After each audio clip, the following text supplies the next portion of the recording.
Yo, it's Divine Sense Boxing in the building. Make sure you click that like button before we get started. That should be the first thing you do when you come in, is to hit that like button. So we can go ahead and start getting a little bit of motivation flowing up in here. You guys see the title of the live stream, so you already know how it's going to go down. It's going to get lit.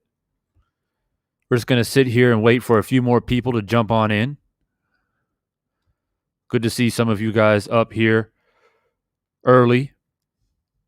Jave was good. Naman was good. Antoni was good. Felix was good. Mobhead, good to see you. Freddie in the house. That's my quick little roll call. I'm sure more are filtering in. I know 78 was live, so I would imagine a lot of you guys were over there.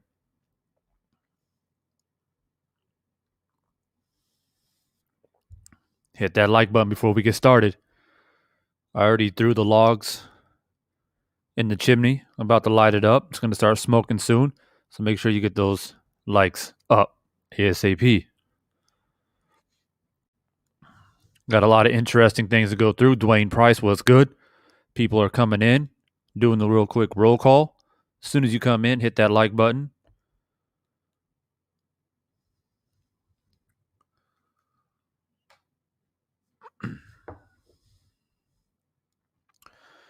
Yeah, Felix. We ready. Got the white tee, got the fade, got the mic, got the cam. About to do it. Just waiting for a few more people to drop in. I know people are starting to filter in here within the next few moments. And in the meantime, I'm going to go ahead and get all of my videos from the vault ready and prepared for some fire. Jave says, hey, since you should collab with Fannin International Boxing. Drew Titan used to be there quite a lot. I'm not sure who that is, but I'm definitely going to check him out. I'm learning about new people every day, all day. But for sure, I'm going to check him out. Nevin, what's good? It's good to see you.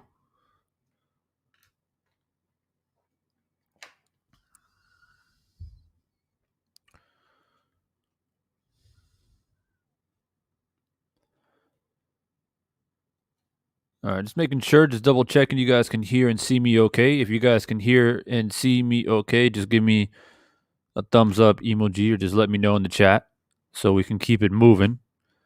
Just double checking everything, make sure everything is plugged in and ready to go.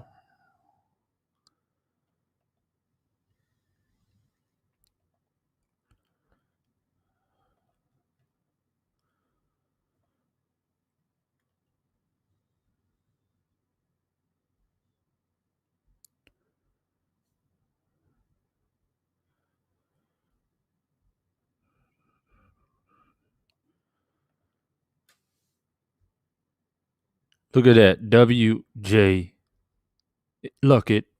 First one with the super chat. He wants to make sure that we get this party started. He says, smash Wilder's face? Question mark. I'm doubtful if you're even showing up to the fight. So you guys see the poll that is going live currently in the chat. Make sure you vote on that because it does make a difference when everything's said and done this morning and this live chat is done. Then, you know what I'm saying? We're going to look at that poll and see what you guys think. I know a lot of people actually dropped in hours ago because I actually put this as a reminder of probably about 5 or 6 hours ago. People were dropping in periodically through the morning, late last night, and voting. Antoni Richardson just became a new member. I appreciate that, man. Every new member that comes in makes a huge difference, more than you know. More than you know. I appreciate you a lot. Jave sends me $1. I appreciate that, bro. Thank you for that. Uh, nah, man. Unfortunately, where I'm at right now in the world, I can't use Cash App. It's unfortunate. But when I do make it back stateside, then I'm gonna sort all that stuff out. So hopefully soon. Hopefully soon. I know a lot of people stateside they like to use Cash App, but unfortunately, I can't use it where I'm at right now. Um, but if you want, and Antoine, all right, got you. Thanks for letting me know, bro. Antoine, got you, bro. Thank you. All right. So we got other ways. You know what I mean? We've got PayPal. If you want PayPal, we got Patreon as well.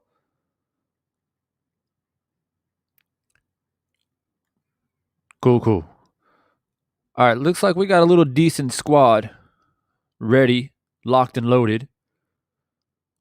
So we're going to get everything started here. I got my main crew in and ready. And what do you think about that? What do I think about that? That man is an idiot. That's a crank, that. He's living in cuckoo land. Tyson will put him in the intensive care unit. And I'm telling you now, Deontay, he's not in the devil's... Deontay Wilder.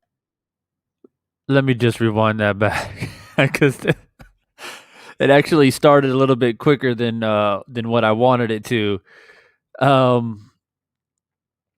Yeah. This is John Fury.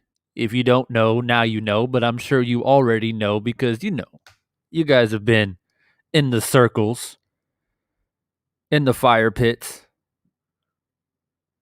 So you guys know who John Fury is, right? The spokesperson for Tyson Fury himself. Mr. I know everything about boxing. My son is nothing without me. And he's going to go into the whole Angel Garcia, Danny Garcia thing where his mind is my mind, his body's my body. We're one. Everything he does, I do. So he's about to get into that here in a second. Um, sometimes in boxing you get some pretty cool father and son relationships, and other times it's just like, man, it reminds me a lot of the Angel Garcia, Danny Garcia situations, the press conferences with Keith Thurman and Zab Judah. I mean, Angel just disrespected Zab Judah all up and down the press conference. Y'all remember that about the Janet Jackson hat? and then uh and then what was it against Keith Thurman up on the press conference? He said something like, "I'll never lose to white boys and hippies" or some shit like that. So this reminds me of another dad and father situation. The dad speaking out, hyping up his son. And I guess Robert Guerrero and his dad too. His dad was a character. You guys remember Robert Guerrero's dad, Mr. Chicano?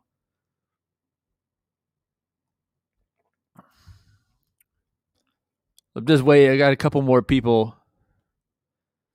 Antoine with another super chat. I appreciate you, bro. Keep it coming. Keep it coming. It's starting to get lit. Just so you know, Antoine, anyone else who has joined as a member, an official member of the channel, you now have access to the custom emojis. I've got a Tyson Fury emoji. I got a Deontay Wilder emoji. I got a Angel Garcia and Triple G emoji at the moment. As we get more members, I have a lot more emojis. As a matter of fact, I got a Earl Spence, Manny Pacquiao, Mayweather, Tyson, Mike Tyson. A lot of emojis on deck. So once we get a few more memberships, more custom emojis will be available. Jaron Davis, what's good, man? Good to see you. Hayes Boxing, what's good? All right. I'm going to go ahead and play this video of John Fury. I know you guys are waiting patiently. This is extracted from, did I get this from YouTube or Twitter? I can't remember. But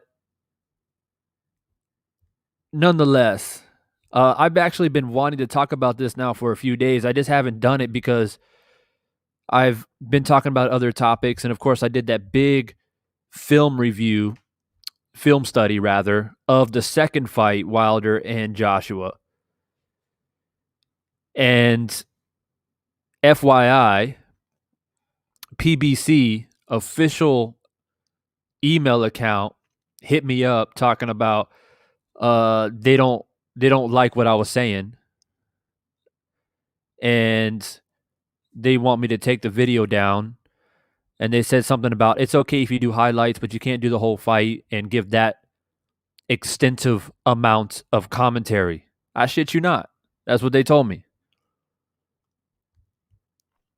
So just let you guys know that 2.5 hour film study that I did of Deontay Wilder and Tyson Fury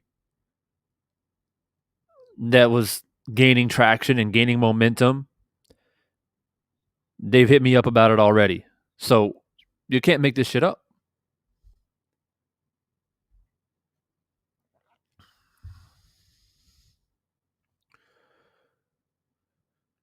But without further ado, let's go ahead and get into this video. This is Mr. John Fury, the big old Dawson. Come on, Dawson. All right, buckle your seatbelts. Here we go. Has come out and said that October night's going to be easy for him. What do you think about that? What do I think about that? That man is an idiot. That's a crank, that. He's living in cuckoo land. Tyson will put him in the intensive care unit. And I'm telling you now, Deontay, he's not in the devil's playground now. He's not getting it alive with all them people. So, making your job easier, he's got me now, and we are going to put so much work in to crush you, my friend. It's going to be untrue. So let me tell you, stock up on toilet roll, makes you're going to need it, because we're training hard, we're training to move mountains, and you're just a bump in the road, my friend. You're getting it, you dosser. You're a bum. And a horrible bum at that. You're getting it, pal. We're putting the work in. This brain, Tyson's brain, when we unite, we're unbeatable. Especially with somebody like your one-trick pony with them skinny legs underneath you. He's going to get that hard on the chin, he'll break them 2 chicken legs with one shot in your chin, and you will never box again. Guaranteed that, pal. Take that on board. You better do. John Fury, thank you very much for talking to IFL TV. God bless you, boys. All right, so there's a lot to unpack there. Yeah.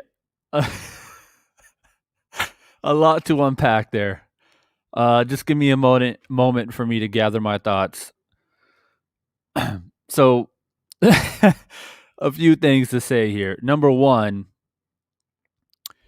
I told you about the whole father-son relationship. Remember, I referred back to Angel Garcia and Danny Garcia, where they're always, not Danny, but Angel, always saying, my mind is his mind.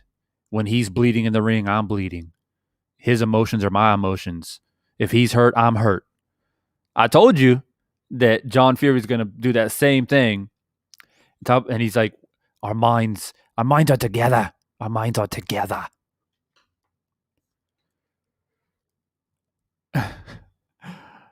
Black Alpha, what's good, man? Thanks for the super chat. I appreciate you. Every time big joke Fury talks, it makes me cringe. So look, man, we had a lot of other people jump in here within the last few moments. I'm going to go ahead and play this video again because, it's one of those videos that you just can't miss. You got to hear it at least once in your life. Unfortunately, for some of you, you're going to have to listen to it again because I got to play it for the people that just dropped in, man. But this is John Fury in his latest comments towards Wilder. You guys like how he faces the camera as well, and he starts squeezing his glass. I thought he was going to break his glass. I'm like, bro, calm down. His glass is going to shatter in your hand. Watch him do that. He faces the camera and he squeezes his glass really hard to show his strength. Deontay Wilder's come out and said that October night's going to be easy for him. What do you think about that? What do I think about that? That man is an idiot. That's a crank, that. He's living in cuckoo land. Tyson will put him in the intensive care unit. And I'm telling you now, Deontay, he's not in the devil's playground now. Let me just pause that for a second. Why is he speaking as if all of a sudden he's now this tremendous, powerful puncher? Like both his dad and Tyson continue to promote this idea to boxing fans, and the Tyson Fury fans are believing it, is that he now has this newfound power and he's going to crush Wilder. He's going to break his, he doesn't say break his face, but Tyson Fury does, which I'll play here in a moment. But they're going to break his face. He just says they're going to break his skinny chicken legs. He'll say that at the end of this video. So it's all about breaking and beating up and crushing, moving mountains, as if Tyson Fury's been this tremendous puncher this whole time. And I've relayed this message to you guys before, right? That it's impossible for Wilder to make adjustments to do better and perform better in the third fight. It's impossible. But Tyson Fury is going to come back and just be this tremendous puncher and beat Wilder up so badly that, according to John Fury, he's going to go to the ICU. Let's keep it moving. He's not getting it alive with all them people. So making your job easier, he's got me now, and we are going to put so much work in to crush you, my friend. It's going to be untrue. So let me tell you, stock up on toilet roll mix. You're going to need it, because we're training hard. We're training to move mountains, and you're just a bump in the road, my friend. You're getting it, you dosser. You're a bum, and a horrible bum at that. You're getting it, pal. We're putting the work in. This brain, Tyson's brain, when we unite, we're unbeatable. Especially somebody like your one-trick pony with them skinny legs underneath you. He's going to get that hard on the chin. He'll break them two chicken legs with one shot in your chin, and you will never box again. Guaranteed that, pal. Take that on board. You better do. John. Oh, God. I can't watch it once without laughing. Seriously, if I was anywhere near them, pre-fight, press conference, anything like that, there's no way I couldn't laugh. And the funny thing is that I've worked and played sports and been around a lot of English people in my life. So I'm used to the banter and the accent and the things that they say. I'm used to it. But it's just something about John and Tyson that just makes me laugh. I don't know what it is. It's just they're so animated. It's so ridiculous. Jim Diamond, what's good, man? Good to see you in the chat as always. Felix says he's got vodka in the glass. Something. But you guys see that? Y'all see that? Squeezing the glass. So so animated. But you guys heard a few of his little comments there, and he was saying how that he's going to put him in the ICU. They're moving mountains. They're training. They're training hard, and they're gonna break his chicken legs or skinny legs or something like that.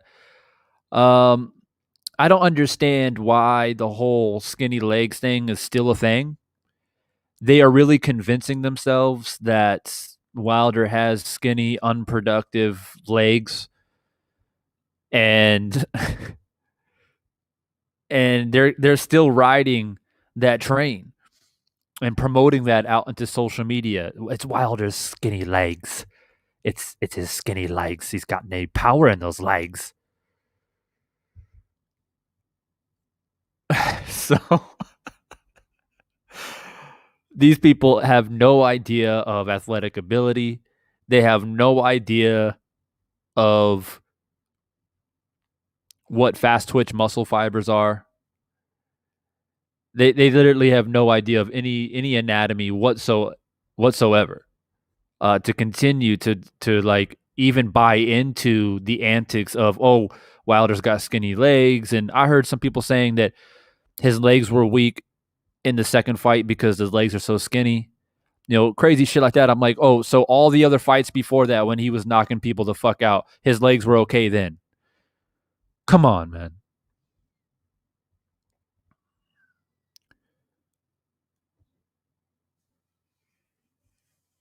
So another video that I got, speaking about legs, I got something for you.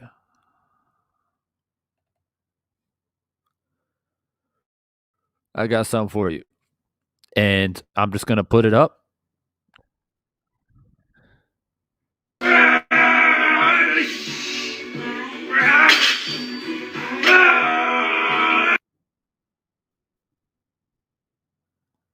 Just finished a great strength session this morning with Christian.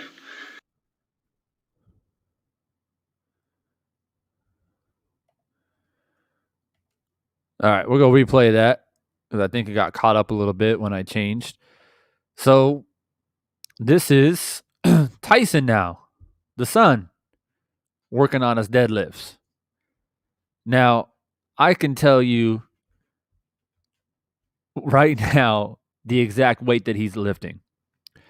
And the reason why I'm going to point it out, because typically when fighters lift, I don't really pay that much attention to it because they're not weightlifters. I'm more interested in their pad work, their heavy bag work, if they're improving on their overall footwork, if they're doing different types of combinations, are they working on their defense? Are they working on their conditioning? Those are the things that I like to watch and look for when I see fighters work out. So I don't typically get into the whole, are they lifting correctly, even though, I am a personal trainer and this is what I do for a living. I guess I do always notice it because it is something that I deal with every day in my profession, but I don't typically talk about it because they're not lifters, right? But I will this time because it was all the Tyson Fury fans who went over to Deontay Wilder's Instagram and Twitter and made fun of Wilder because they said he wasn't bench pressing properly, right? They were criticizing his bench pressing technique, saying, look at the bar, it's uneven, it's only 310 pounds, la-di, right? Now, I read the comments a little bit on that page, on the Instagram page that Deontay Wilder posted his bench press on, and it was tough to read. It was tough to read. Because the reality is, and if anybody works out and anybody understands anything about working out and you've been in and out of the gym a lot, the reality is the people that talk the most shit about how other people lift things typically can't lift very well themselves. So all the people saying, oh, that's only 310, is probably from somebody who struggles to bench press their body weight. But let's not get too carried away, because at the end of the day, like I said before, either you understand anatomy or you don't. So alongside fast twitch muscle fibers, which Deontay Wilder has much more of than Tyson Fury, but the simple fact that his arms, Wilder that is, arms are super long. So anybody that is his size, bench press naturally is not going to be his best movement simply because of the range of motion, especially if you're doing it from all the way to your chest and full extension with the arms. All right. So is 310 a bad bench for a guy that's 220 and 6'7"? No, it's not. It's not a bad bench. Have I seen better? Yeah. Have I seen a lot worse? Absolutely. But for a guy who's not a weightlifter and is a boxer and is constantly working on his fast twitch muscle fibers and his boxing ability, which is what boxers should do, 310 is an excellent bench press. Now, moving back to Fury here, Mr. Tyson Fury, I can tell you right now what he's got on that bar. 2 inside plates, red plates, those are 25 kg. Because over there in Europe, they do kg. So that's 50 plus the bar, that's 70. 2 yellows, 15 each. That's 30. So that's 100. Looks like you got small little, I don't know if you guys can see that little small little black plates in there. Those are 5 kg each, so 10. So that's so 70, 100, 105, 110. And then the outside ones are green. Those are 10 kg, 110, 120, 130 kg. That's what he's lifting right there. Now, I'll tell you guys off the bat, just to give you a little point of reference. He's doing 130 kg deadlift. And what does he weigh? I got to put this into pounds for you guys because I know you guys mostly are from the States. Well, if I knew where my phone is. All right, here it is. Just so you guys have a little point of reference here, because I find it interesting, because once I play this video, it's going to be even more sad.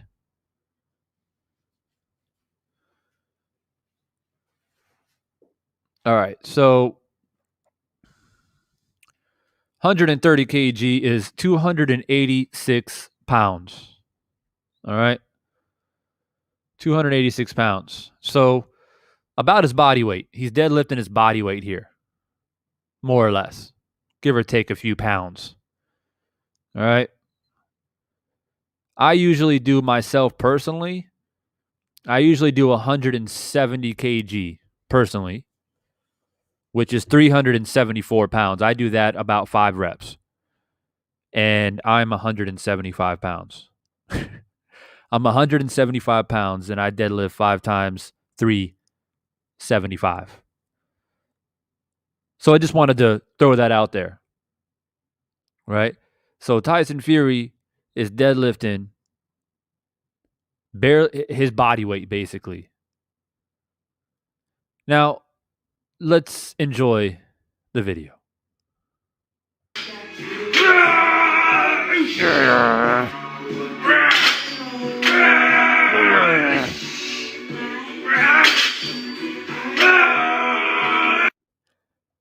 All right, so that was about, what was that, 3-4 reps? 3 or 4 reps of his own body weight. As I just said, I do 4 or 5 reps of double my body weight, personally. And I find it ironic because normally people that have long legs and long arms, they do quite well with the deadlift, right? I mean, but he's abnormally tall, obviously. But the longer your arms are, the less you have to bend over and pull him the weight. But he's got one problem, though. He's got one problem. He's got this big-ass belly. I don't know if you guys can see. I don't know. I don't think I can zoom in, unfortunately. Maybe I can. But he's got this big belly here. It makes it difficult for him to keep his chest up. Deadlift 101. Chest up, head up. Slight arch in your back. He's got no arch in his back whatsoever. He's got what we call in powerlifting a cat's back, where that back is just rounded. Right? So if he didn't have this big ass belly flopping around, he'd be able to drop his butt a little bit more, pull his chest up and look up and have much better technique, but he can't. He's got terrible mobility in his hips, number one. And number two, like I said, he's got that belly there. And he's got this cat back. Now, like I said, we'll replay it. And I can just tell you right off the bat, he's straight pulling with his back. Now, do I care? I don't care. But the thing about it is that he's out here possibly snapping his back, and that could cost us the fight. And I say us, I say boxing fans, period. I don't care if you're a Wilder or Tyson Fury fan. It's like he's like, let me see if I can snap my back so we don't have to do October 9th. So watch it. Watch him pull with his lower back. See, I paused it here. He's already got it lifted off the ground, right? No drive with his legs whatsoever. And people, this is his body weight. This is 280 pounds. 280 pounds. The man weighs 280. And look at him struggle. And I want to say something else. He's doing it. You guys know why he's doing this, why he's putting this on video, and why he's displaying his strength. It's because Wilder did it first, right? Wilder did the bench press, right? And Fury been wanting to do this for a while. But he's actually done some other stuff, but he's been wanting to do this for a while, but he hasn't done it because obviously, supposedly he got COVID, right? But this is the only reason why he's doing it, because Wilder did it before. But if it's me, right, and I'm preparing for a fight, you did 310, you're letting your fans go talk all this kind of crazy shit, then I'm going to go in and do a bench press too. If I really want to go on cam, I'm going to outbench Deontay. I'll do 320. I see your 310 and I raise you 320. But he does a deadlift.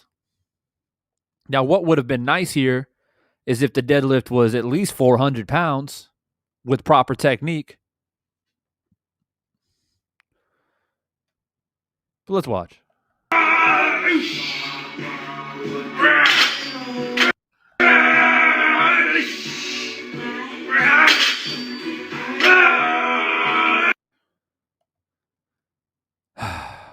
One more time for the people in the back.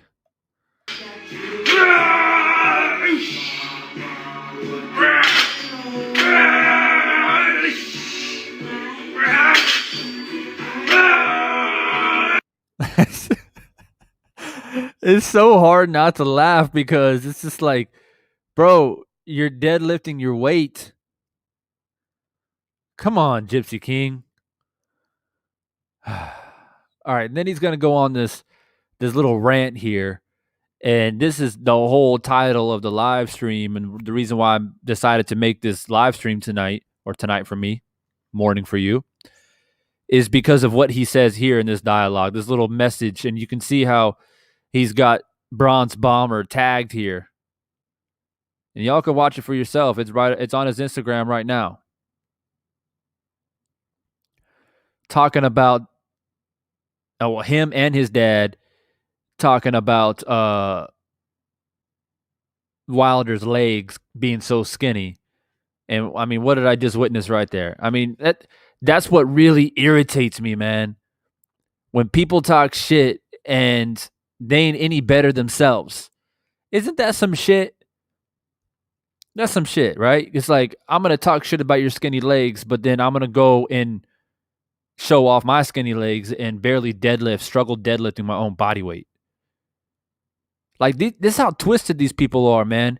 And that's why Stormy B on Drew Titan's show said, I think this man's got something mentally, like, not right in his head. Like, for real. I don't mean that. I'm not saying that to be disrespectful. I'm serious. I don't think this guy has all the tools in the shed. Black Superman, always good to see you. Fury is a big dosser. Thanks for the super chat, bro. Always good to see you, man. Black Superman, also an official member of the channel. If you guys are curious about it, man, it's super easy. On the video itself, you can see a little thing that says join. You click that. You'll see the different tiers on how to become a member. It's super cheap. It's only $2.99. It helps highlight your comments. You guys get some cool perks along with that. And another way is just to go in the description. I got a link in the description. You can just click on it and become a member right now.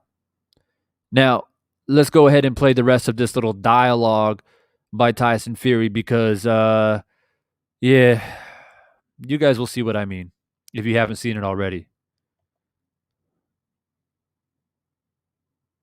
Just finished a great strength session this morning with Christian. Thinking about smashing Wilder's face right in again. Cannot wait to get you. You big excuse-making bully dosser. You piece of rubbish. You're not even worth the breath that God gave you. Well, you heard it. We'll go one more time, just in case you... sometimes I got to replay what he says 5 or 6 times because I don't understand everything he says. Just finished a great strength session this morning with Christian. Thinking about smashing Wilder's face right in again. See? Thinking about smashing Wilder's face right in. See? It's a direct quote. That's a direct quote right there. Cannot wait to get you. You big excuse-making bully dosser. You bully dosser. You piece of rubbish. You're not even worth the breath that God gave you. You're not even worth the breath that God gave you. See, I was just in here. You all remember Soul Rebel Boxing, right? He got so upset at me when I said things like, there's a possibility that if he does actually show up on October 9th, that if he gets knocked out by Wilder, there's a possibility that he'll go back on drugs. And Soul Rebel got really upset. He's like, how dare you say that to a man who's overcame addiction. He's made long, amazing strides in his life. But when I hear a man lift like this, when I see a man and hear a man lift like this,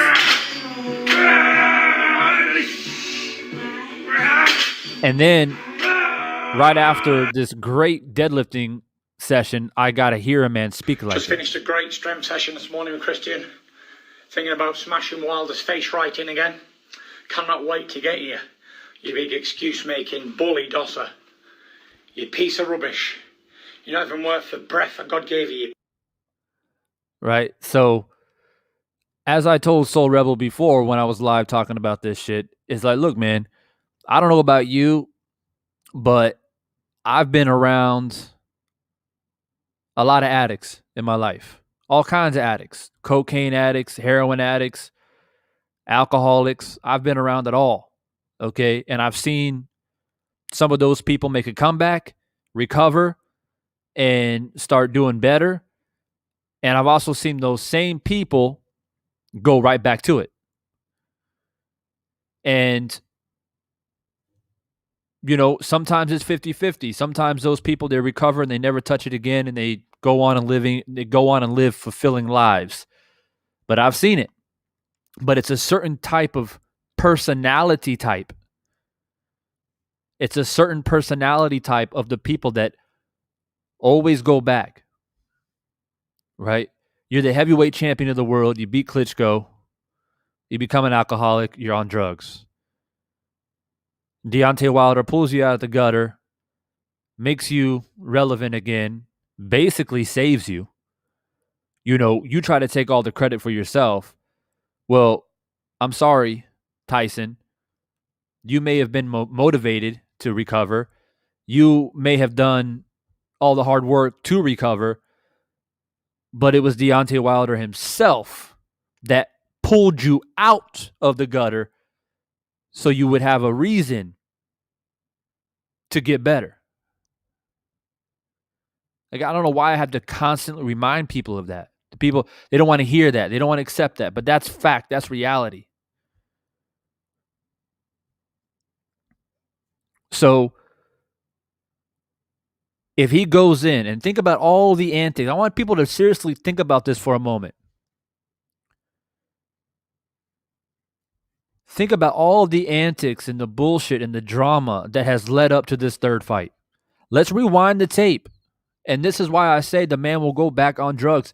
There is a high possibility of it because he is of that personality type. I've been around it.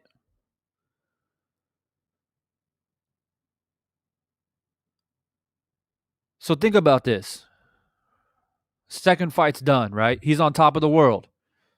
I told everybody I would smash Wilder, and I did it. Oh, he's feeling good, right? He's literally on the top of the world. laughing his ass off. Every time he hears a post or a social media post about whatever, he laughs. Every time Wilder comes out, or not Wilder, but his team or other people come out and say anything about the allegations that came about, right? The gloves, the spiked water, the costume, the egg weight, all that different stuff.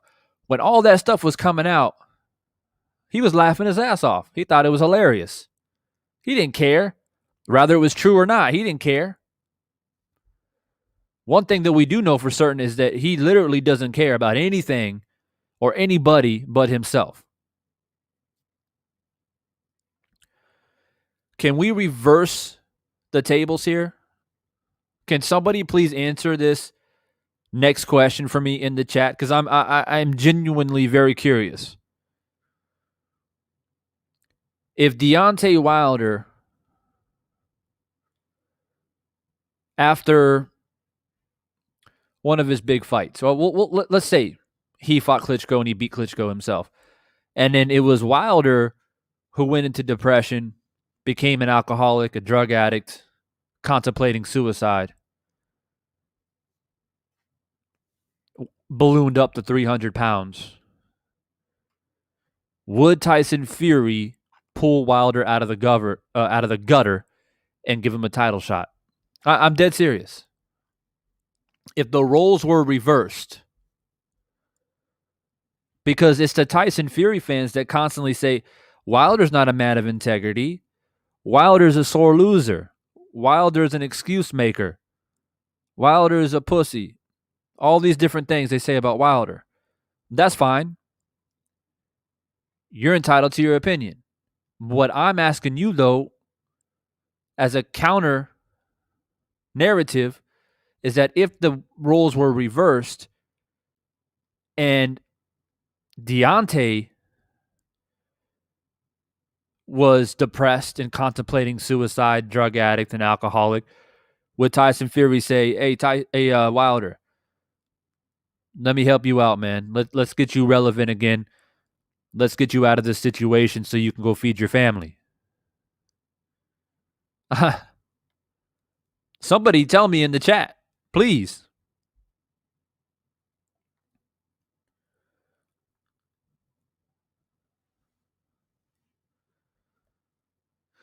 Diana Branch, what's good? It's good to see you in the chat again. She says, I'm licensed, so what I tell you is fact. I'm surprised he hasn't been diagnosed. He probably has. Oh, I think you were talking about his disorder, right? His yeah, you mentioned it up here. Psychopathic. Yeah. He may have been. He may have been brought to the doctors and evaluated. We don't know.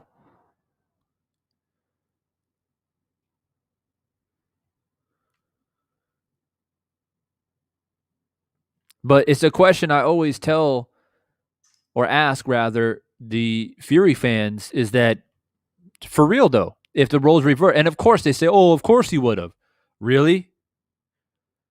Now, I wouldn't have known, how many ever years it's been since they first fought. I wouldn't have known then, but in 2021, in 2020, in 2019, I can tell you right now, based off of how Fury acts, the personality that he displays, the way he treats people, the way he talks about people, there ain't no way that you could convince me that if the roles were reversed, he would have been ready and able to help Wilder.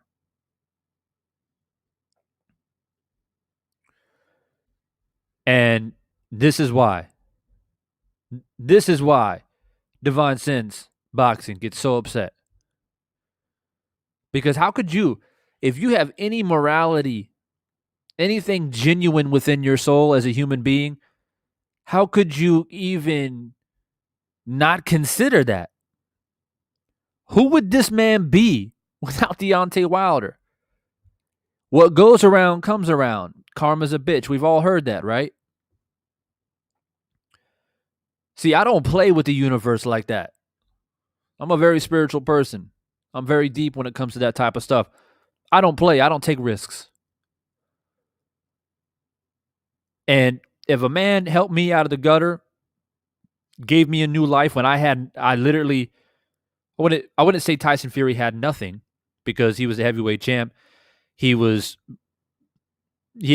rich and he had more money than he can probably handle, which is why he became an addict, or an added on reason why he became an addict, because he just had so much money that it was easy to just buy and pay for whatever drug that he wanted. Typical for actors, actresses, rock stars, hip hop artists, the list goes on, right? Celebrities. So I wouldn't say he necessarily didn't have nothing, but he was heading that direction. And we've seen what's happened to celebrities. They blow their money, they end up homeless. We've seen it. Or they end up in jail, or they destroy their lives and the lives of those around them. He was heading in that direction. So if it was me, right, and a man pulled me out of the gutter to help me when my life is going down the drain and I'm addicted to drugs and alcohol and I'm thinking about offing myself, I'm never going to forget that moment. It doesn't matter how long we continue to go on in life and you do things that upset me. I'm never going to forget that moment because I am nothing without you. I wouldn't be here without you. So my point is this. I have a very simple philosophy in life. I have a 3-strike rule normally because I'm a very forgiving person. I'm a very passionate person. And I believe that everyone makes mistakes. So my general rule of thumb in life and when I deal with people is a 3-strike rule. And you cross me once, okay, maybe it was my fault. Maybe I didn't see it right. You cross me twice, now I'm checking you. Because I don't make the same mistake twice. So now I'm checking you. And if it happens a third time, your ass is dust. Period. Point blank. I don't have a conversation, no debates, no questions. I'm out. Male, female, family, don't matter. Unless you're one of my children, because then my love has no bounds. But other than that, it don't matter to me. 3-strike rule. And I let people know right up front. That's strike 1. That's strike 2. So if I'm Tyson Fury and Deontay pulled me out of the gutter the way he did, right? First fight happened. Okay. After the first fight, there was already some suspicion about floppy gloves or whatever. I don't know if it came out the first fight or if it took a while. I don't remember the timeline. But let's just say that's strike 1 if I'm Fury. It's like, you helped me. I admire you. I respect you as a man. We did a fight together. We made a bunch of money together. It was a draw. And let's run it back. Then some controversy comes up. And I'm like, oh shit, you're accusing me of that? All right, strike 1. Maybe I'm not seeing it right. Maybe I did do something with my gloves. Maybe my trainer did some shit. Maybe I am guilty. Maybe that one's on me. Okay, I'll take that one. Strike 1. Then, after the second fight, more allegations come around, this and that. And because I'm a 3-strike rule of thumb type person, what do? I check you. Look, what you're saying about me is not true. You have no proof. You have no evidence. I can't let that fly. If we got to go to court, it is what it is. But what did Tyson Fury do? He tried to run from the rematch. He tried to pay his way out of the rematch. He tried to create a fight with Joshua. And while doing all that, talking shit about Wilder behind his back, neither confirming or denying the allegations, except for saying Wilder's crazy, Wilder's stupid, Wilder's an idiot, I don't know what he's talking about. Continuing to slander, and trying to get out of the third fight.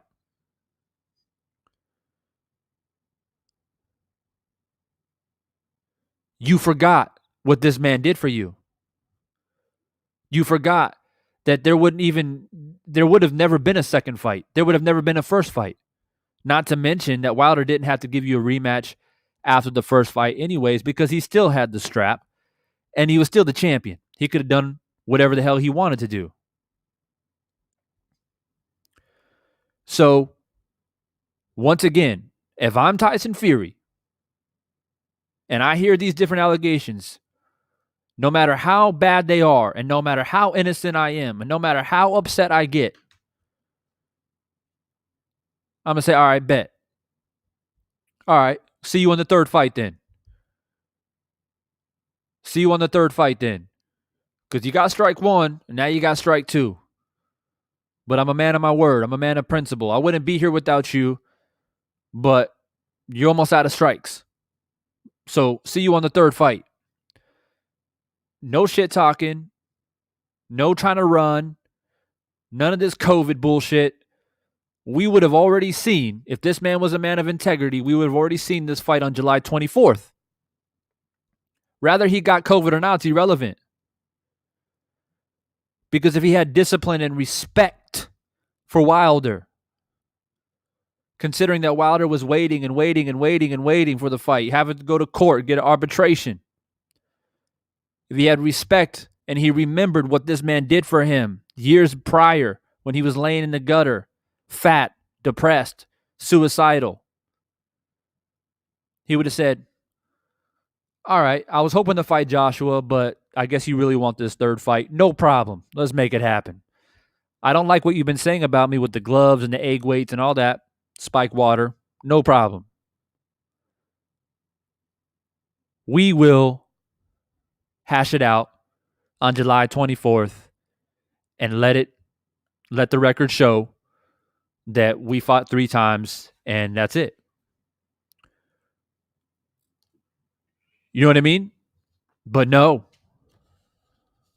You can argue that Tyson didn't give Wilder any strikes. He didn't give him any chance.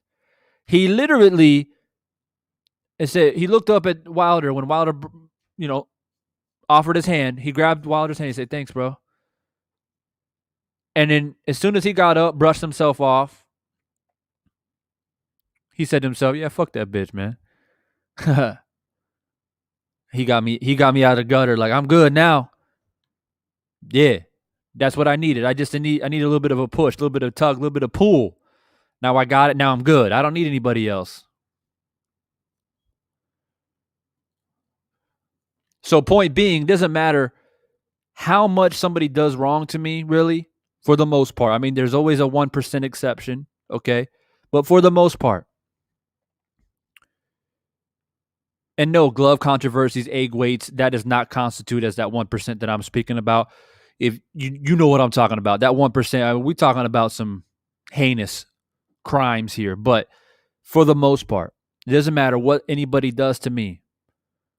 If they went out of their way at one point in their life to make my life better and showed their integrity and their honor and their respect, along the way, that person might make mistakes, do things that I don't like, but I'm never gonna forget what that person did for me.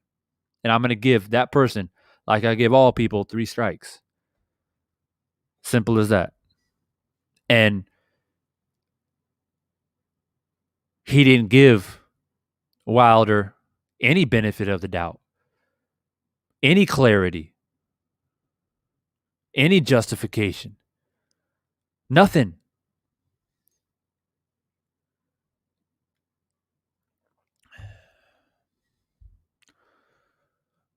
Deanna says, "You speak. That's a man. That's a man with a conscience. Tyson Fury has no conscience. He truly has an empty soul. Must be. Must be."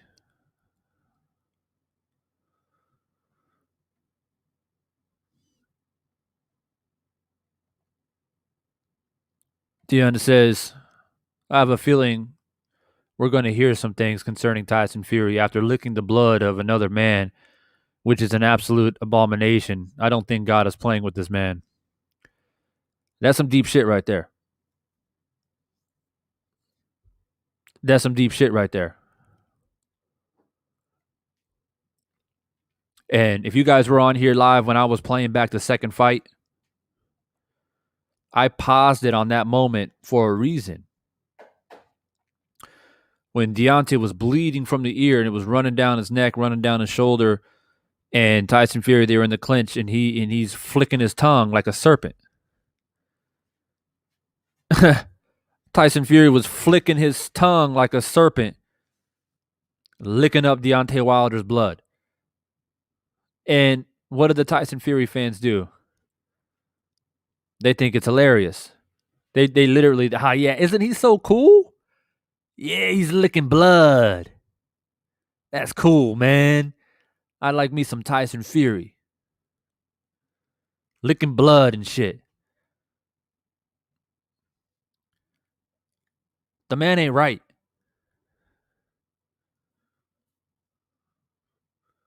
Doesn't make any sense. I mean, even Margarito, think about this shit. When Margarito got caught by Nazim Richardson trying to load his gloves up, and then he had to go rematch with Cotto, right? Y'all remember that face-off, I believe, with Max Kellerman. And Cotto got his iPad out. Was like, see, showed him the gauze and show all the plaster that was built up. Even Margarito tried to defend himself. Even Margarito got upset and tried to like make up some story, right? Tyson Fury doesn't even have that. He doesn't even have that in him. He doesn't care. It's almost like he knows that it doesn't matter what he says or does or what I do, I'm going to get a pass. It don't matter. I don't got to recognize nothing. You know, like getting COVID and then pushing the fight back another 3 months. You know, that type of shit. You know, that's the type of shit that Tyson Fury gets a pass for. Here's a question for the chat. What if Deontay Wilder got COVID?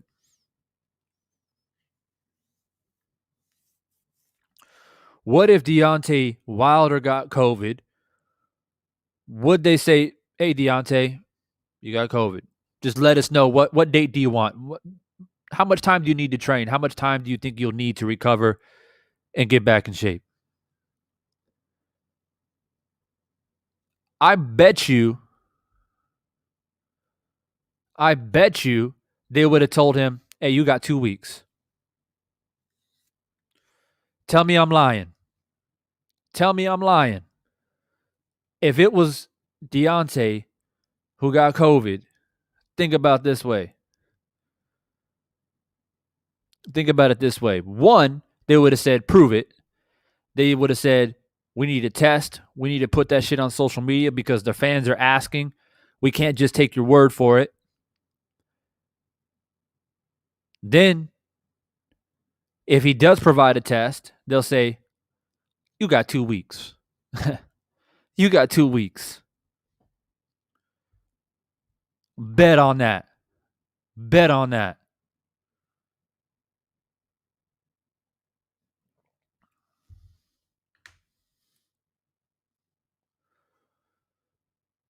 This Tyson Fury we're talking about. And I'm not even mentioning all the other scandals that he's had even before he faced off with Wilder the first fight. The PEDs, the human growth hormone, other conspiracies about fucking with the gloves. But this is a serious question for the chat. What if Wilder got COVID? Like, I'm for real. Like, I'm dead serious right now. What if it was Wilder that got COVID? We sitting here waiting until October 9th.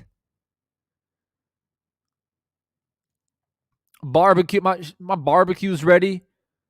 Money paid, ready. My boys coming over, watch party, everything. I was ready to celebrate retribution. I was ready to celebrate revenge.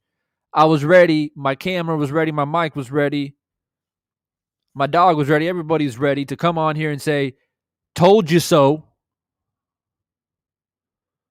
Told you so. And the thing is that I didn't even come on here. I reconstructed Divine Sense Reborn. Those of you who don't know, I used to be back here on the day, 2009, 2010, 11, 12. I took a break. I come back. I reconstruct Divine Sense Reborn purely to really come out and let people know, hey, I don't know what you guys are talking about out here, but Wilder's about to win this fight. And I made a video strictly talking about the fight and why he's going to win the fight. I didn't say anything about the allegations. And I didn't know who Blue Blood Sports was. I didn't know who Drew Titan was at that time. The only person that I knew would support Wilder, because I knew him from back in the day, was 78.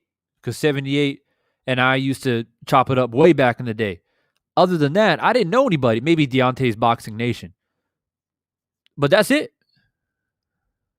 I'm just now learning that there are other people other than myself in 78 and Deontay's Boxing Nation who believe that Deontay will win this fight.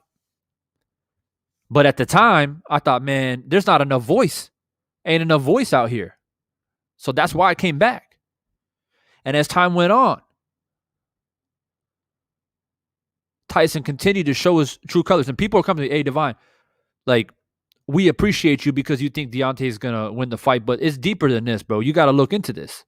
You got to really look into this man Fury, man, the way he's acting. And I was like, what are you guys talking about? Fury revealed himself to me. I didn't need to be swayed by anybody. I look at the evidence for myself. And it blows my mind that other people don't have the capabilities to do it themselves. It's getting to the point where like I'm starting to cringe every time I hear videos, and I'm trying my best because I'm one of the most transparent people you guys will ever meet, I swear. But I'm starting to cringe when I'm listening to videos like Counterpunch Boxing continuing to criticize Wilder. And for me, it's not even a knock on Counterpunch per se. Like, yo, like fuck this channel or whatever. But it's more like, how can you not see it? How could you not see it though? Because you want to be blinded. These people out here want to be blinded. They don't think it's possible to cheat in the sport. They don't think it's possible that one fighter can get a pass and get away with all this shit. They don't want to believe it. They don't want to see it.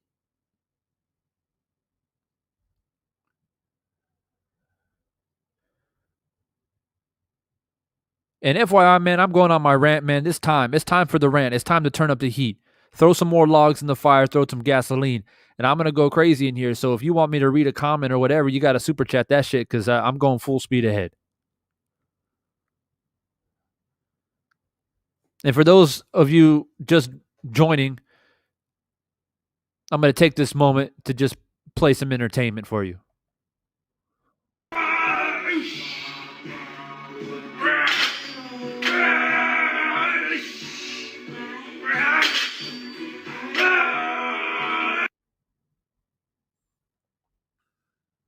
Just finished a great strength session this morning with Christian.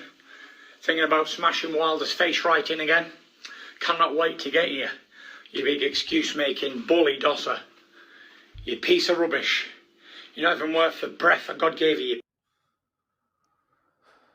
So that was Tyson Fury. If you haven't seen it, now you have. It's all up on his Instagram. Not hard to find. Just wanted to play it so you guys can see for yourself. But people get so upset when they say, "Man, why do you guys speak? Why do you guys? I'm guys, as in the people who support Wilder, I guess.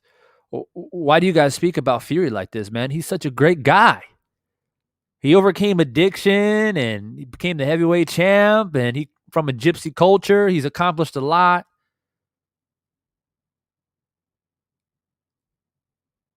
Did you guys hear what he just said? You guys get mad when Deontay Wilder says things like, "till this day." Let me say that again. These people get mad when Wilder says things like, "till this day." Or he says anything in related to the gladiatorial sport of boxing. I want to beat you up. I want to punch your face in. I want to destroy you. I mean, we've heard this. If you've been around boxing long enough, we've heard way worse things than this. I mean, Mike Tyson told Lennox Lewis he wants to eat his children. All right. I mean, this boxing is replete with men when they get in that type of zone and testosterone's pumping, adrenaline's pumping. They be coming out with all kinds of crazy shit. So Wilder isn't perfect. He says some crazy shit, but that, like I said, that's within the gladiator realm. I think gladiator Rome got confused, but gladiatorial arena rather of what fighters say. So you guys get upset when Deontay says "till this day."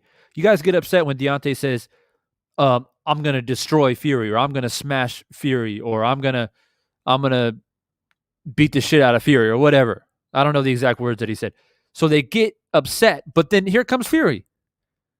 "I'm thinking about smashing his face in. He's not worth the breath that God gave you." Hey, don't bring that double standard bullshit this way. It's either one way or the other, or it's both ways. If you're going to criticize Wilder for using, like I said, the gladiator speech, then you better go criticize your boy with the way he's speaking as well. It was Bernard Hopkins who went to Puerto Rico, took the Puerto Rican flag, and threw it on the floor in Puerto Rico. Fighters do crazy shit.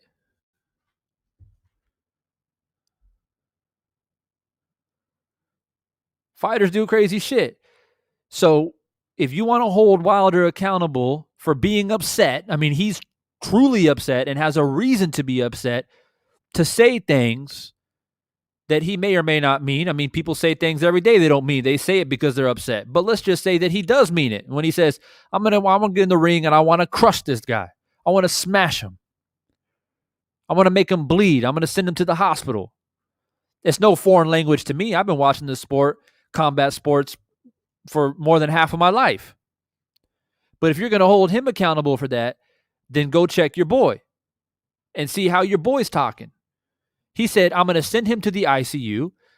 He said that he's going to break his skinny legs. He said that he's going to smash his face in. And he said that he's not worth the breath of air that God gave him.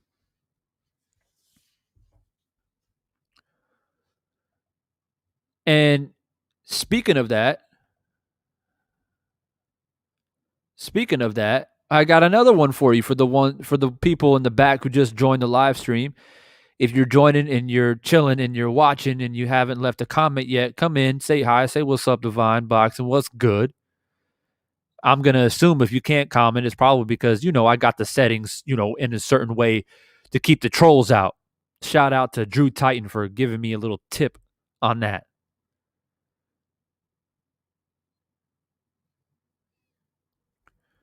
But after seeing this deadlift video, because we out here talking about it right now, he ain't even going to show up. So after seeing this deadlift video, it's that I feel like he's trying to snap his own back. So he doesn't have to come. So he doesn't have to show up.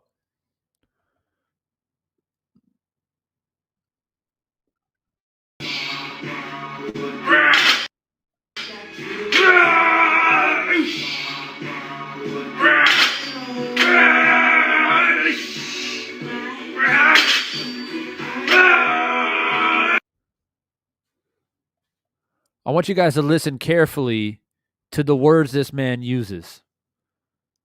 It's coming out of his own mouth, not mine. Just finished a great strength session this morning with Christian. Thinking about smashing Wilder's face right in again. Cannot wait to get you, you big excuse-making bully dosser. You piece of rubbish. You're not even worth the breath that God gave you. You're not even worth the breath that God gave you.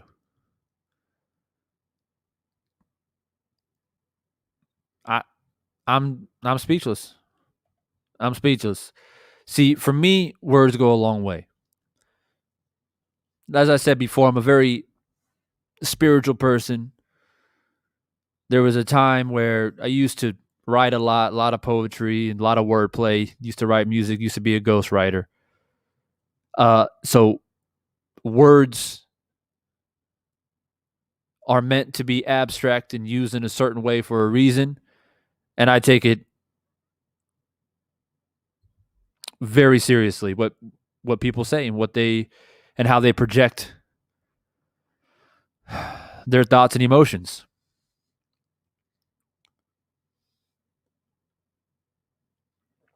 And people got upset at till this day.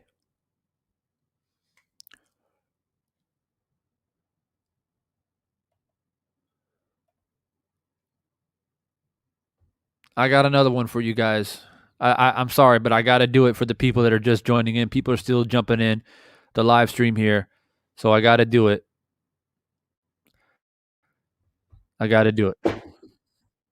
Has come out and said that October night's going to be easy for him. What do you think about that? What do I think about that? That man is an idiot.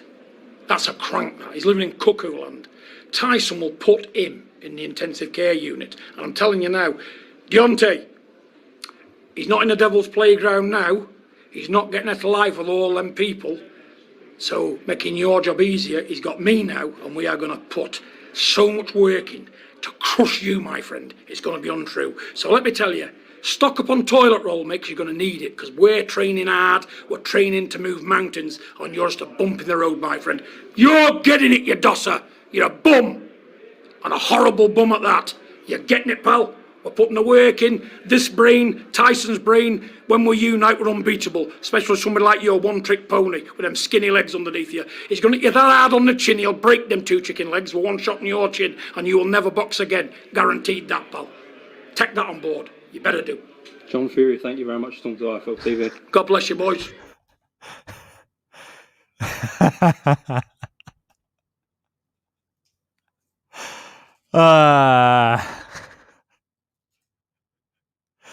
It's just so ridiculous that you just have to laugh. You just have to laugh at that shit. I'm sorry.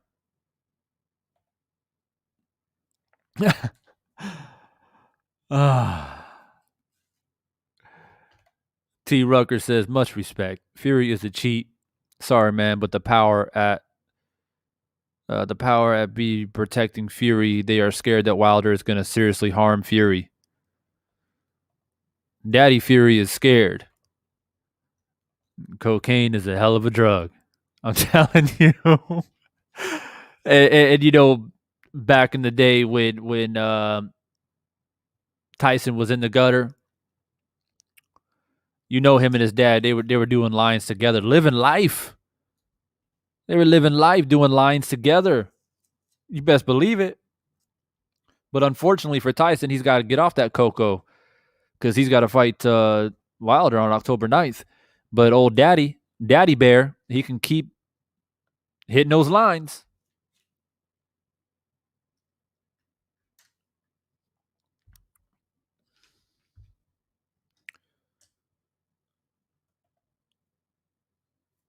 Pompeii Fight Nation, yes, sir. Much respect to the god Drew Titan. Yeah, and look at the chat is legit. The chat is full of passionate boxing fans, ardent fans of the sport, and that's how it's supposed to be. That's how it's supposed to be. And I guarantee you that there are haters lurking, punching air right now. Punching air. Because they can't get on Divine Sense Boxing's live stream. Shout out to Christopher for the super chat. I appreciate you. Much love and respect. Every dollar is stretched to the maximum to continue to motivate me and do what I do. Can you briefly explain why you think Wilder will win this time around? Well, Christopher, since you asked and you did a super chat, I will oblige. I will say, though, however, that I have made 2 videos about this fight. The first one I made that got close to 30,000 views, which pretty much put me on the map. And then the second video I made was a little bit more condensed and more to the point, where I told people why I thought that Wilder would win the fight.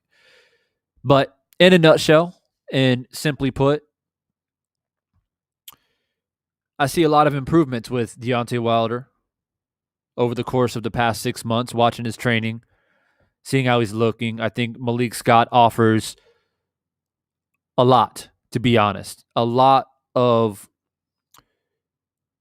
techniques and a new viewpoint and harnessing Deontay Wilder's skills.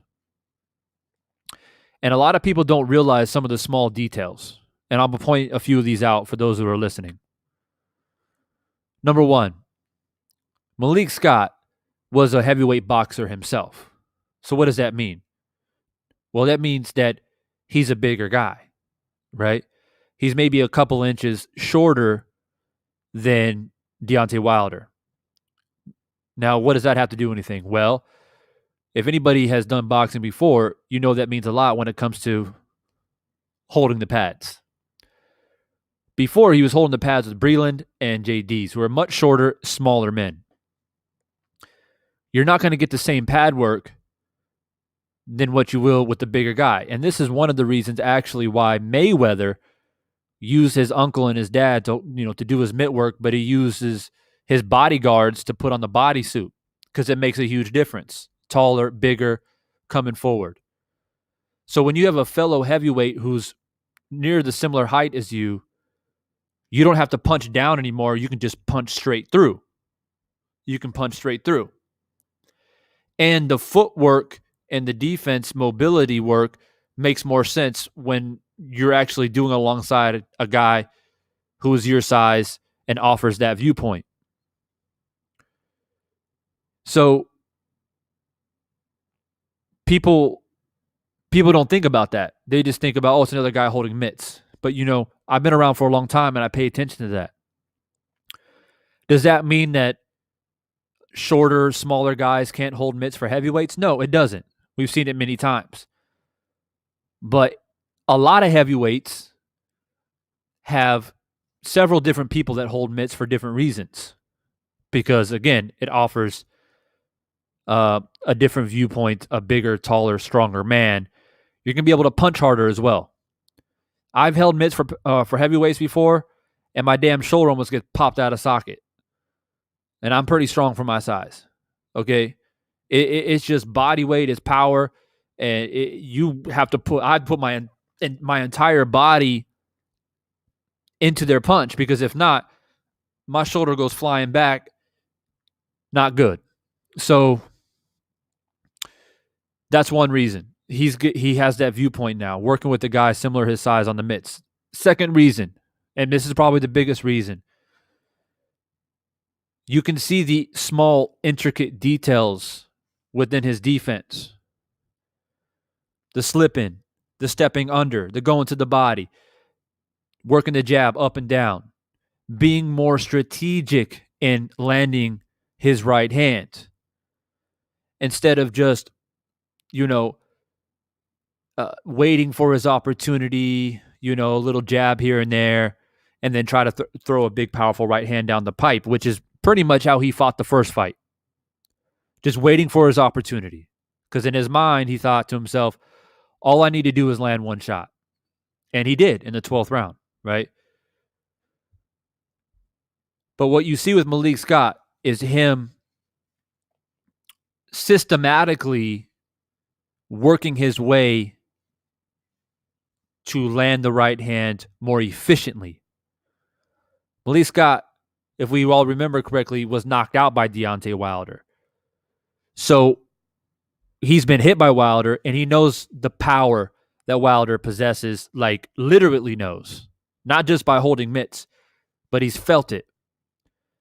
So what he offers Deontay is, look, man, we're just going to fine tune and harness that right hand a little bit longer. You got to keep it, you keep your finger on the trigger, but we don't pull the trigger until the right moment.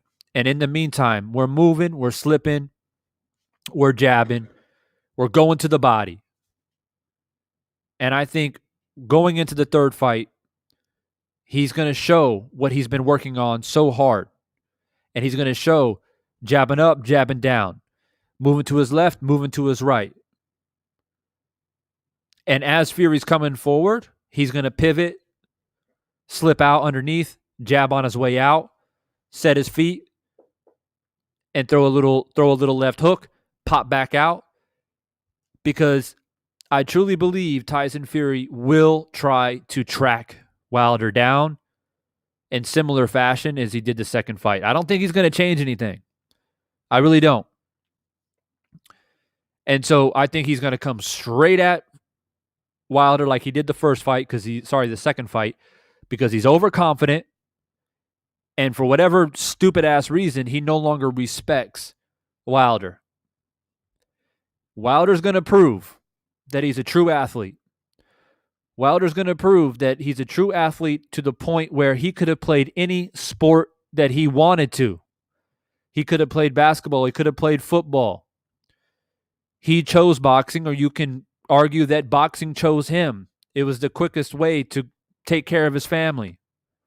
And he was athletically gifted enough to box for only 2 years, win a bronze medal, go into the professional ranks, and just start knocking everybody out. He's going to show people why he is who he is. It's not just the power, but it's also his true and natural athletic ability. A true athlete, a naturally born athlete, is someone that can adapt and change to new things more rapidly than normal athletes. Wilder is an elite athlete.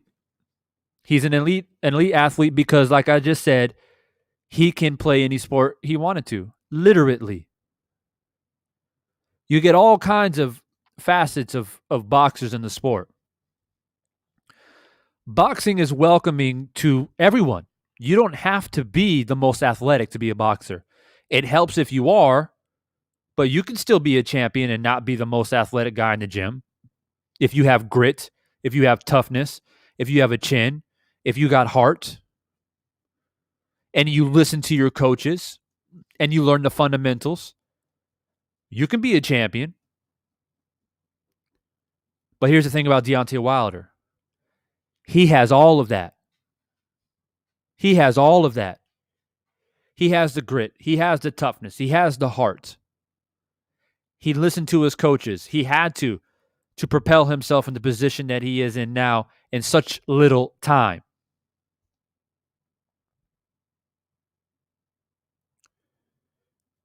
Then he's got the X factor. which is Power.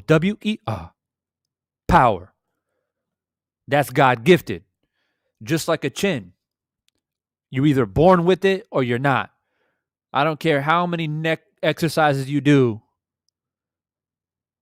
I saw Amir Khan doing neck exercises, but he still got a glass jaw. You're born with the chin. You're born with power. Mickey Ward, Arturo Gatti, born with the chin, born with grittiness, born with toughness. Floyd Mayweather, born with true athletic ability, blessed, and was born and bred to be a boxer. Deontay Wilder was born with power. You can't teach that. You can't teach power. Either you have it or you don't. You can improve it. You know what I mean? And I think this is going to be a factor in the Spence-Pacquiao fight too. There's just certain things that is, Wilder has had his moments where he struggled in other fights. He hasn't fought all of his fights perfectly. Ortiz boxed well in both fights. He's been in other fights where his back has, been up against the wall a little bit, but he's got that eraser.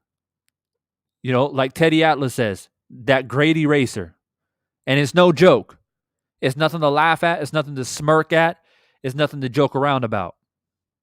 So if you have that great eraser that you can end a fight just like that, then you tune the intricate small details, using the jab, slipping underneath, going to the body, improving your head movement, improving your footwork, using the pull counter, countering Tyson Fury's jab, constantly pivoting it to your left, to your right, ducking underneath. Going back to the basics is what's going to set up Wilder's power. And he will knock out Tyson Fury on October 9th. Period. Point blank. And you can say what you want about Wilder, and I'll be here on October 9th and October 10th, probably October 8th. The whole week, I'll probably be on here every single day to remind people of what I just said in this past little 3-minute monologue that I just had.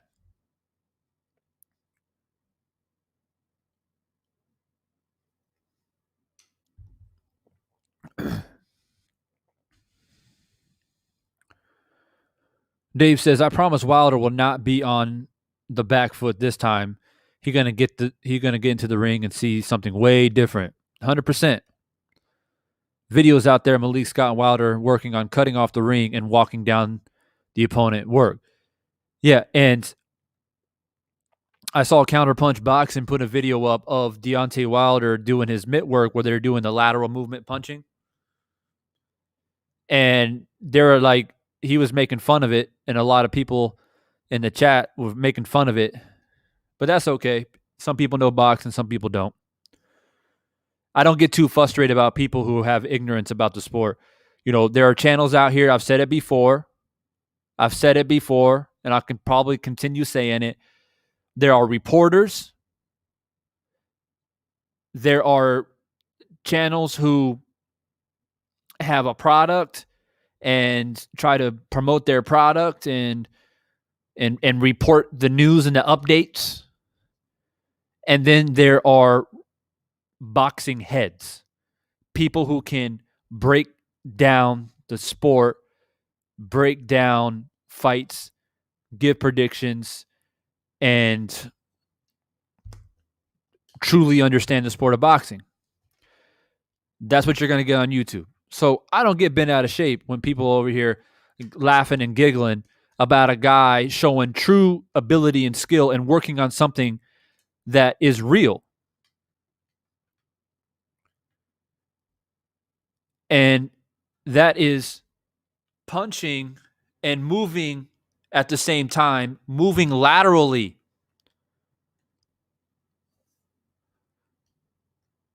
Wilder never punches while he moves, hardly ever.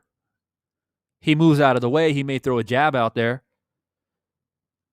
But it makes a huge difference when you move out of the way laterally or you're pivoting and you're punching, bop, bop, and you're moving, bop, bop, and you're moving.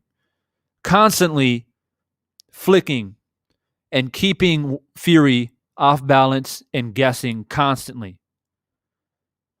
And you keep that power locked up like a skeleton key. Lock it up somewhere.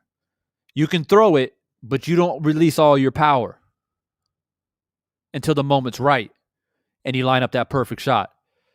Fury's going to think that you're weak. He's going to think like, oh, he lost his power in training. You see?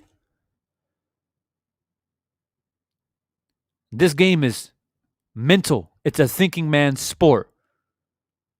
That's what Malik Scott brings to the table for Deontay Wilder. It's much more about blood, sweat, and tears and who's the tougher guy, who's the tougher man, who can go 12 rounds.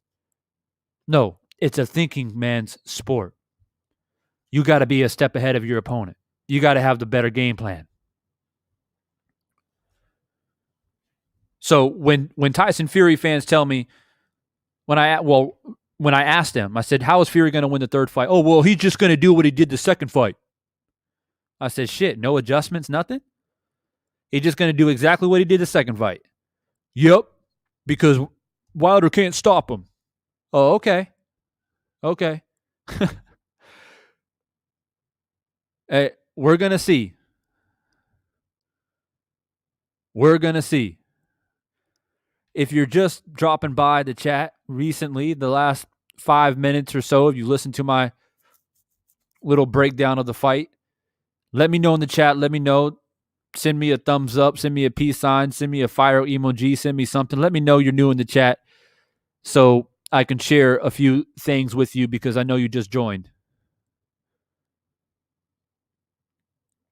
But for those of you who have been a part of this live stream for over an hour and a half now, I appreciate you. Let's talk fighting. Always good to see you in the chat, bro. Kairos, I see you, bro. Look at Andrew Ruiz. Yeah, I mean, don't judge a book by its cover, man. For sure.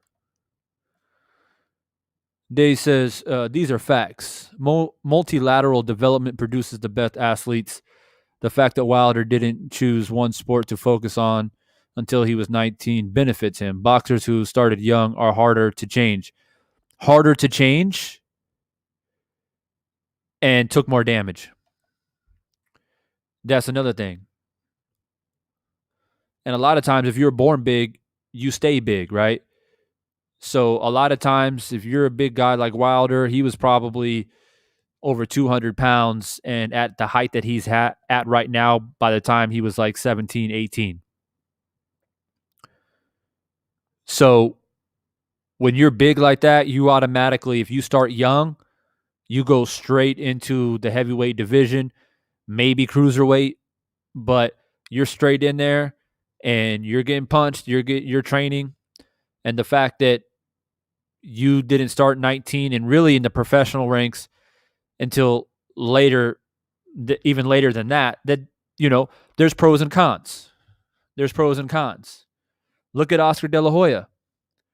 He started super young, and he was fantastic as an amateur, Olympics, early part of his professional career. He was amazing. But the wear and tear and the lifestyle and the money and the politics of boxing corrupted and damaged Oscar De La Hoya. And now look at him. He's damn near 50 years old, and he's trying to make a comeback. Deontay Wilder's lucky that he didn't have to deal with none of that stuff.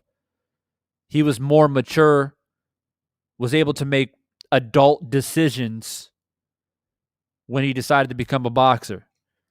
A lot of these people, there's very, very few exceptions, and Mayweather is one of the very rare exceptions, or like a Andre Ward and a few others where they start super, super young, like basically out of the crib, and they have long, fruitful, successful careers, saved a bunch of money, did a bunch of good investments, and were able to take care of themselves. It doesn't happen often. These guys that start super young, you're sparring by the time you're 10 years old.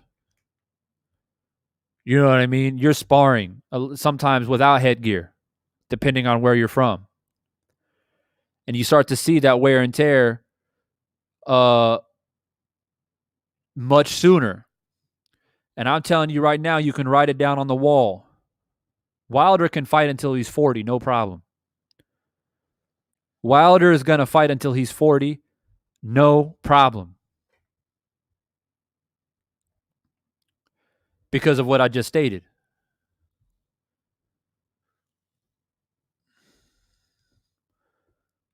Look at Muhammad Ali.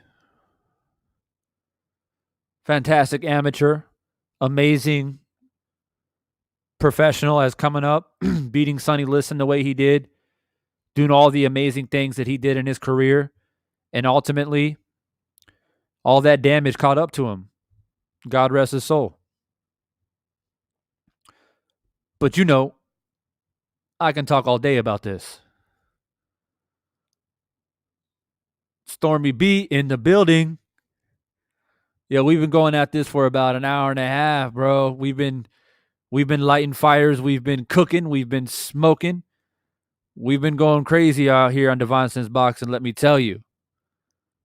But because my boy Stormy B just joined, Carl Lee as well, I see the flames.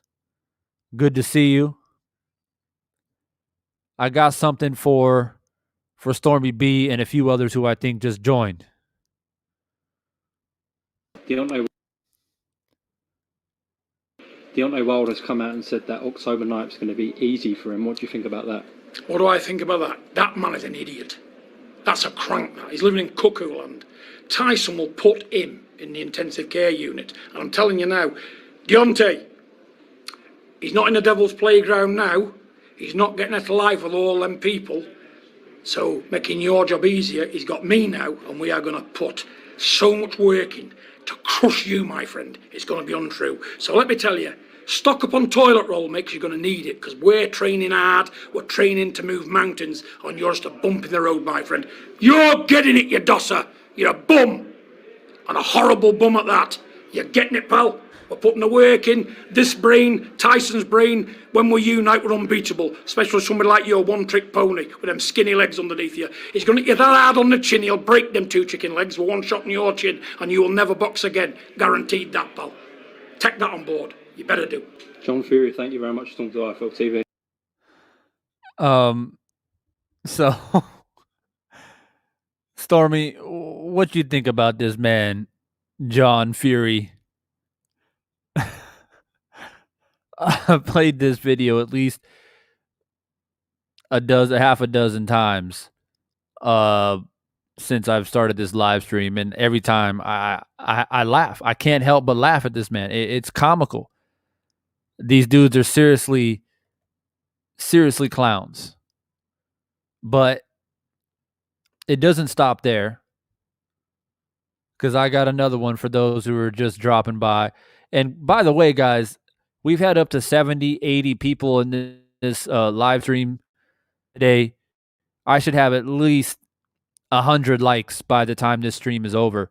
I'm going to go another 20, 30 minutes. But we should have 100 likes by the time this stream is over. Real talk.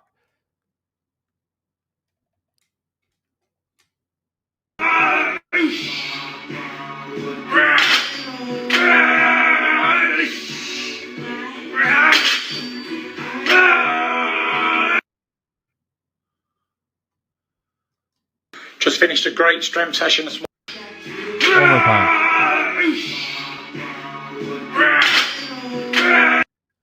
This is 286 pounds, by the way. For those of you who are just joining, I've already done the math. This is what I do for a living, man. Work in gyms, I'm a personal trainer, operate gyms, strength and conditioning coach for athletes. This is around 285, 286 pounds. It's in kilo, but that's what it is. So he's basically deadlifting his body weight. And the only reason why I point that out is because it was him and his followers and everyone else on social media that hates Deontay Wilder that criticized and made fun of Wilder when he was doing his bench press. And here we go. And didn't John Fury just say something about skinny legs or whatever? Well, this man is not even deadlifting with his legs. He's deadlifting with his back. So Stormy, you could be right. You could be right about October 9th not happening because the way this man is lifting, he's going to snap his spinal cord in half.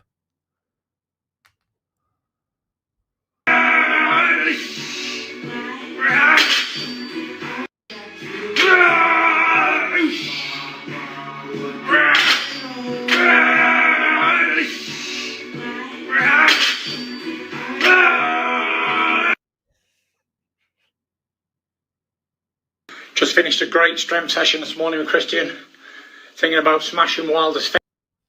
Guys, listen to the words here, okay? Words mean a lot. Words mean a lot. Great strength session this morning with Christian, thinking about smashing Wilder's face right in again. Cannot wait to get you, you big excuse-making bully dosser. You piece of rubbish. You're not even worth the breath that God gave you. You're not worth the breath that God gave you. You bully dosser. So, I mean, there you guys have it. There you guys have it. That's the latest from the Fury family. They look like they're having a great time. Looks like Tyson has recovered nicely from COVID. It's all good. There were some other photos of him working like the cables on a pec fly and was doing some other random shit. But I that's about as much as I can take. That's about as much as I can even want to put on my hard drive. But yeah, one positive thing that I can say about it is at least they're talking shit now. At least if the fight happens, at least there's some shit talking now, and it may lead up to a nice build up and even make victory even more sweeter. Stormy says, remember, Devon, when I say crazy like a fox, keep your eyes and ears peeled and keep your head on a swivel.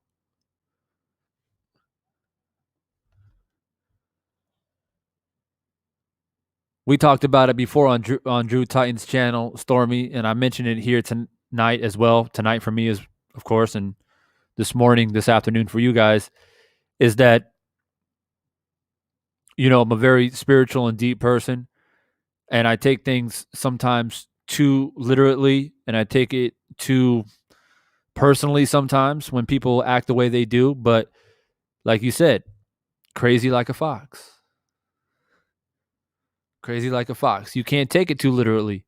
You got to take it for what it is and nothing more than that. I can look at Fury's legs and see he will never be a knockout artist. Still a big man, so can't be reckless, but his body is not geared towards power. Damn near knock-kneed. Yeah.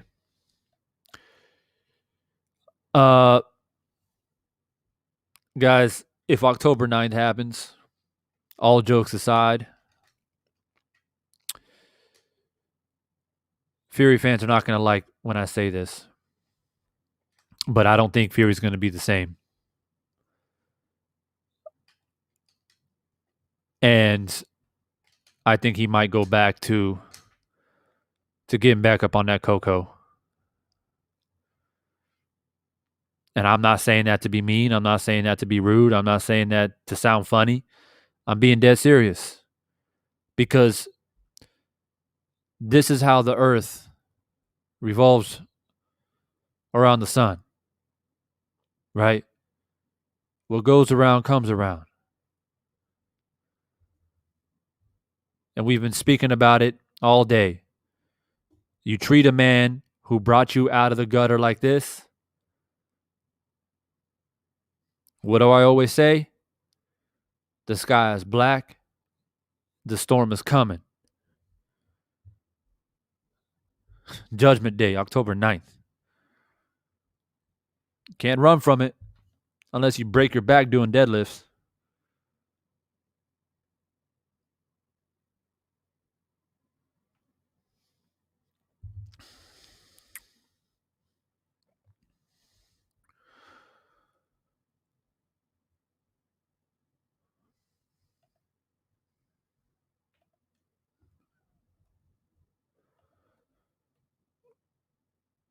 Just coming around here. See what we got on the poll. I haven't checked it since I've started the stream. So hope you guys all voted in the poll. Let's see what the people say. How confident are you that the fight will happen October 9th? 100%. People that are 100% positive that it will happen is only 11%. People that are 75% positive is only 24%. People who are 50-50 are 42%. And people are saying there's no chance that the fight will happen is at 22%. So it's kind of split at the moment. Looks like most people are 50-50. Now, I understand why people will think that Tyson will not show up or duck the fight or whatever have you. But I've been saying it for a long time, and I'll continue saying it because I believe in speaking things into existence, not out of existence. The fight is happening. Ooh, and I can't wait. I can't wait for it.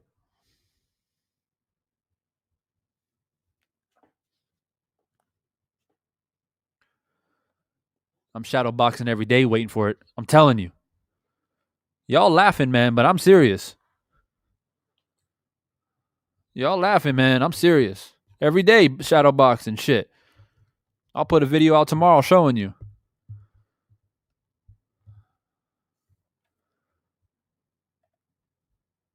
Shout out to Deanna, man. She's been in here for at least a good hour, if not more.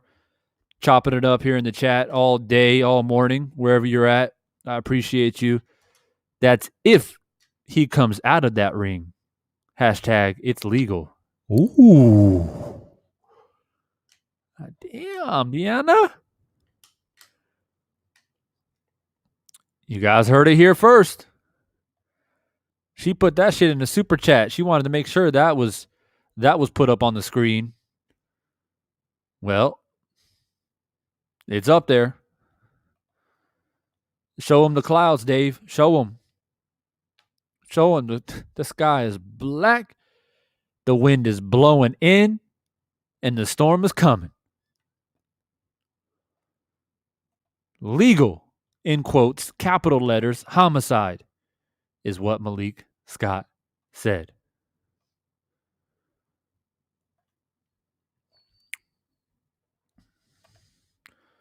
Most Fury fanatics can't explain why they think Fury will win.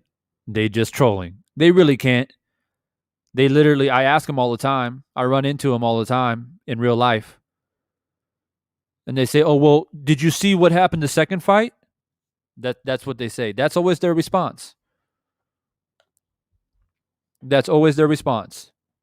No, but I asked you, how?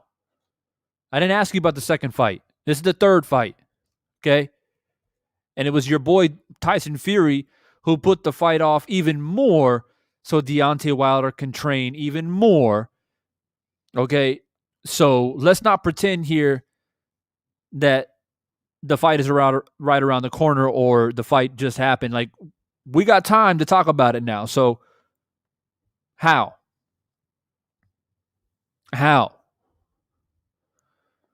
Well, I don't know, but I'm just going off the second fight, like I said, and he's going to do a great job. He's just too big, and he's working out with Crunk's boxing, and he's looking stronger, and he's going to punch harder, and I think this time he's going to really just hurt Wilder.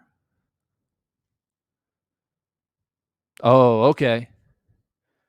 Okay. Like I said before, so it's okay for Fury to all of a sudden become a tremendous puncher with power who's going to walk down Wilder like he's George Foreman and just beat him up, knock him out like Wilder ain't shit. It's okay for Fury to become this new boxer fighter, but Wilder has no chance to increase his skills. Wilder has no chance to improve and sharpen the tools and show us something different in the fight. See? You guys are inconsistent again. The inconsistency showing again. Just like, if Fury gets COVID, yeah, basically, if Fury gets COVID, yeah, then he needs a proper rest. He needs about 2 or 3 months. 3 months is better. If he has that, then he can properly train, and he can come back and smash Wilder properly, yeah. But COVID is no joke. It's literally no joke. He's got it, and we got to do the right thing. We got to push it back 3 more months. Okay. The man's got COVID. But I'll ask the chat again. What if Wilder got COVID? What if Wilder wanted to push it back?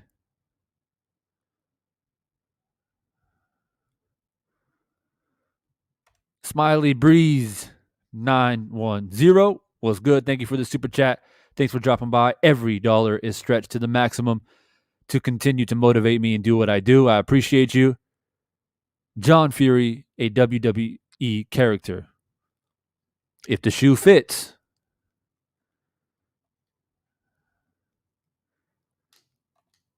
Dave, I don't know how you can watch that second fight and not see Wilder's legs were gone from round 1.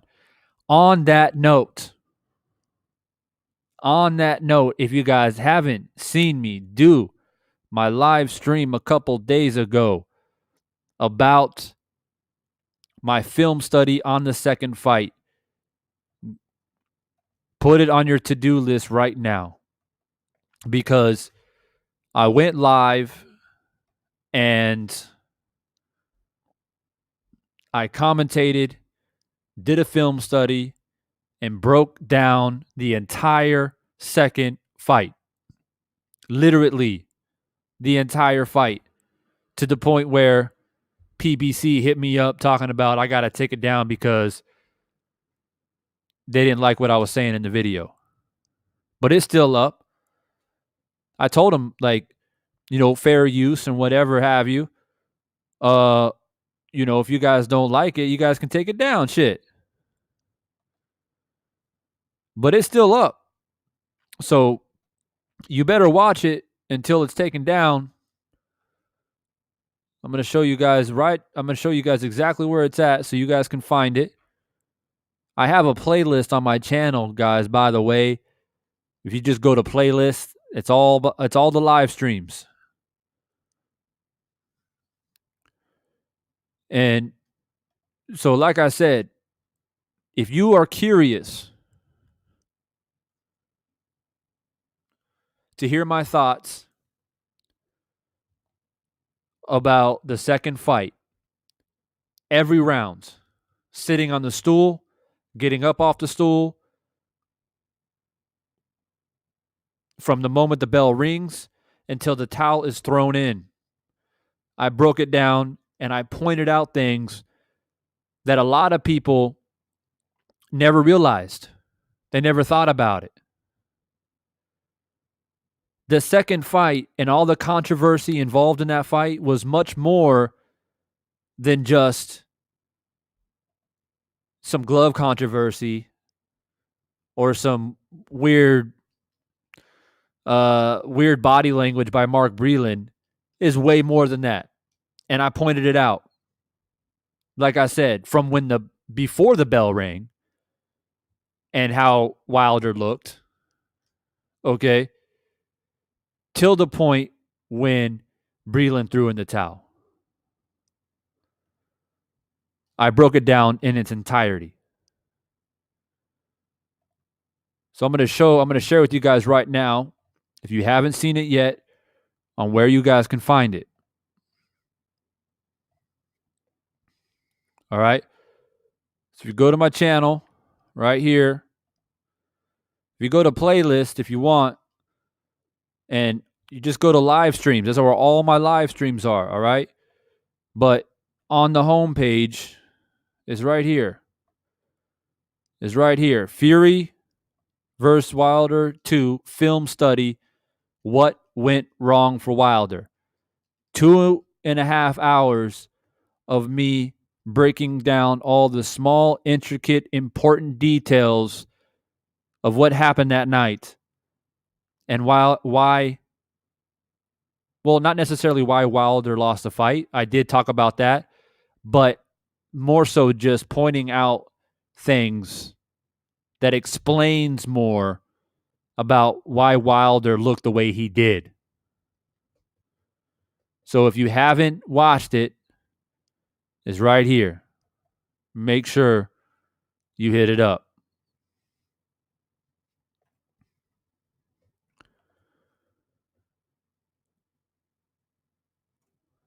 David Wilder says, exciting this. Good stuff, bro. I appreciate you, man. Stormy B. The worst thing Fury camp did was give Wilder time. With the equivalent of 4 real camps under his belt, this is looking to be more a precise ass whooping of epic proportions. Hashtag no man test.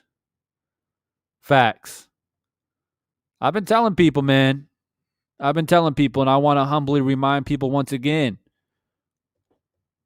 When I first reconstructed this channel,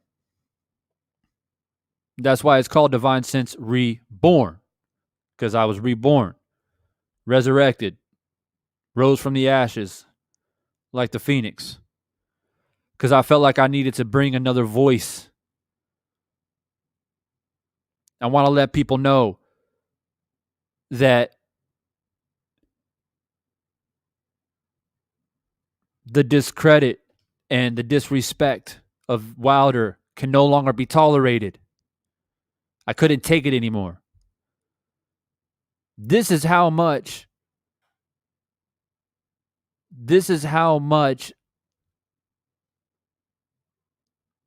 irritation that I had to endure. So much to the point that it brought me back. I had no intention to come back, to be honest with you guys. I was good. I was watching YouTube from afar. I was good. But I just couldn't take it anymore. My first video back was Wilder will smash Fury. Got 25,000 views. Then I knew, okay, I got to stick around. I got to continue to shake this shit up. Cuz enough is enough. I'm going to keep preaching it till the cows come home. I haven't changed my tune. I haven't changed my direction. I haven't changed my objective. My objective is the same as what it was 10 years ago when I was talking about boxing. And that is to give a true and honest and passionate boxing analysis of the sport that I love. And when I see the things that Tyson Fury does and John Fury and everyone else surrounding him, patting him on his back and clapping their hands for him, that's something that I can't tolerate. And quite frankly, it disrespects every boxer for that matter, but more in particular, heavyweight champions who came before the current heavyweight champion, which is Tyson Fury. What would Muhammad Ali think of Tyson Fury's actions? What does Evander Holyfield think about it?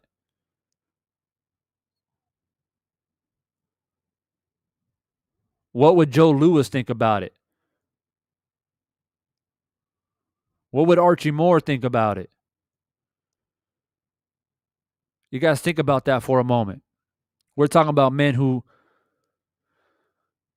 wore honor on their sleeve, who gave much more of themselves to the sport of boxing than just their bodies. They gave up their mind, their spirit. They put everything on the line. What would they think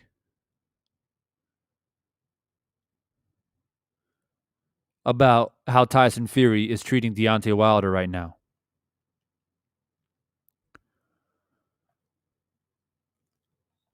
Nitty G, good to see you, man. I was waiting for you to come through. Hopefully you're not too tied up at work and you're able to join the chat today.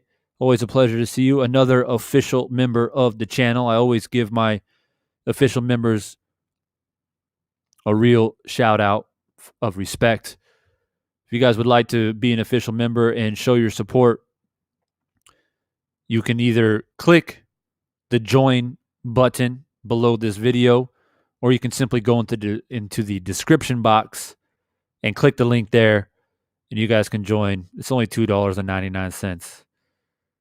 I mean, last time I spent $2.99, I think I bought a slushie or something. So not really a big deal. Show your support, show your admiration of the sport if you really do appreciate my content. And I guarantee you won't be disappointed.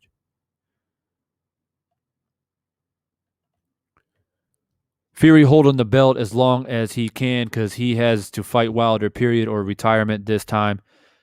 He's not retiring. He's not retiring on his own by law. He has to go ahead and retire. He's done unless he's willing to fight.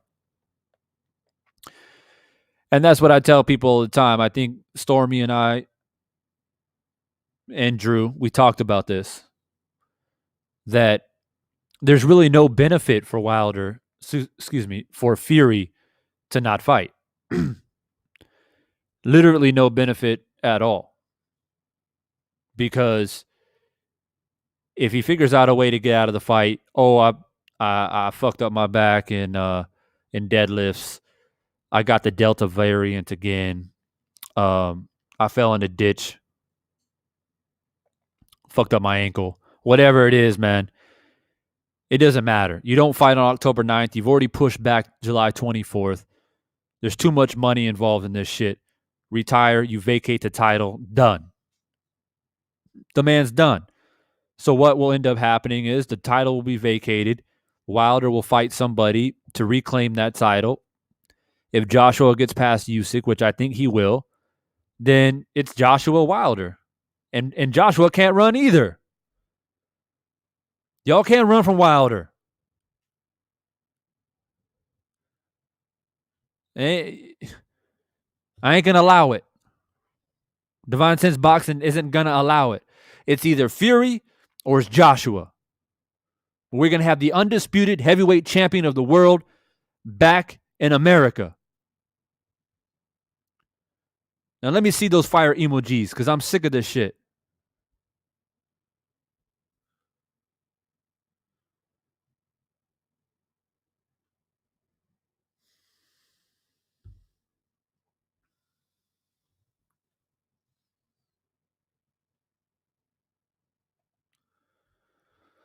Stormy says, let's also not forget, Wilder medaled in the Olympics. Where was Fury again? The Ortiz victories spoiled him. The second Fury bout reminded him of his personal inward wake-up call, I feel, for the division. Yeah, and I'm sure you'll be the first one to admit, Stormy, that sometimes taking a loss to like Wilder take or that he took, sometimes that's necessary. And sometimes that happens to great fighters.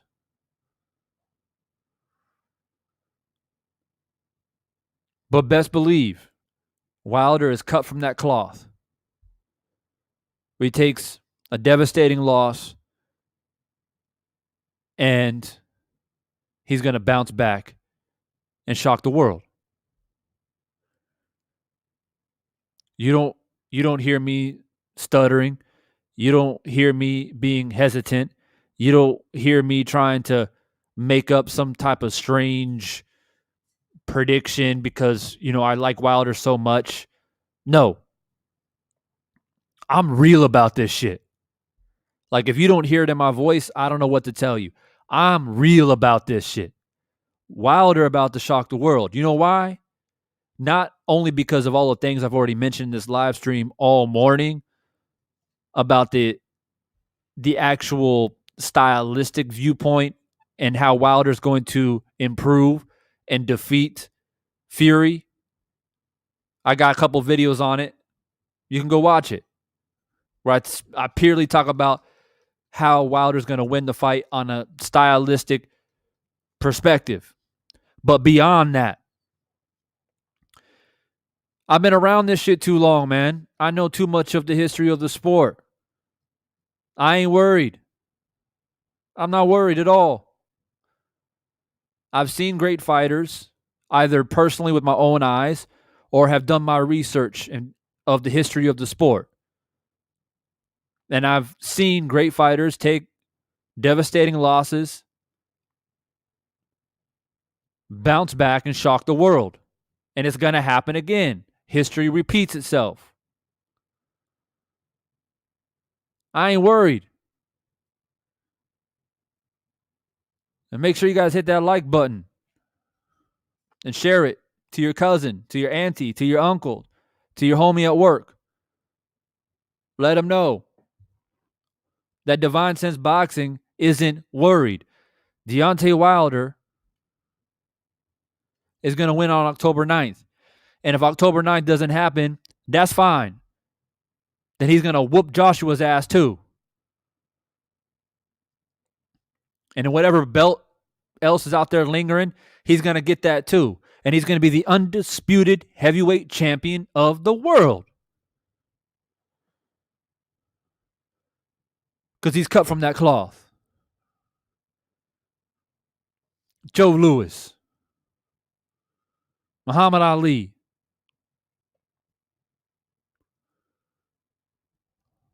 Jack Dempsey, cut from that cloth. We ain't worried.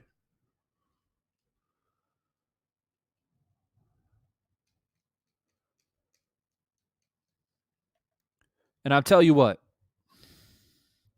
I'll tell you guys something else too. There was a time in my life where I couldn't wait. I couldn't wait for Manny Pacquiao and Floyd Mayweather to fight. I spent 5 years going back and forth on YouTube, fighting with the Pactards, arguing with the Flomos, going back and forth, getting upset, getting angry, having beefs to the point where I was going to fly to different states, different countries just to fight people because of how crazy it got. And I'm dead serious. That's how crazy it got a few times. And there was a time where I felt like I couldn't function properly until this damn fight happened. I couldn't take it anymore. But I felt similar, the same I feel right now. As much as, especially the Pactards, because I was more or less a Mayweather fan. As much as the Pactards upset me, aggravated me, and brought me on here screaming on the mic, going crazy, I still slept good at night. You know why? because I wasn't worried.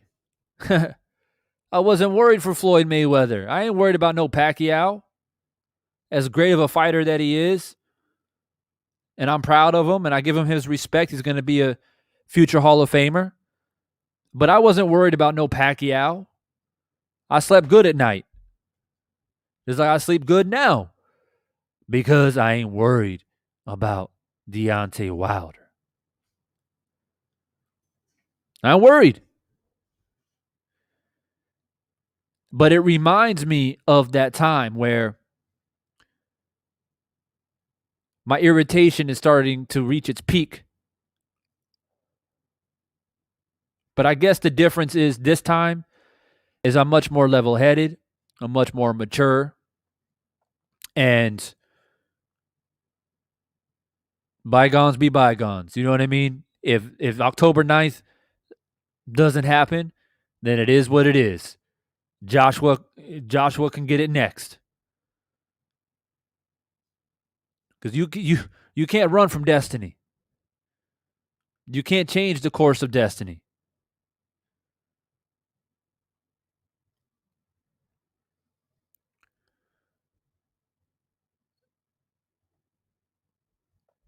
Felix says, I remember your predictions. They were pretty spot on.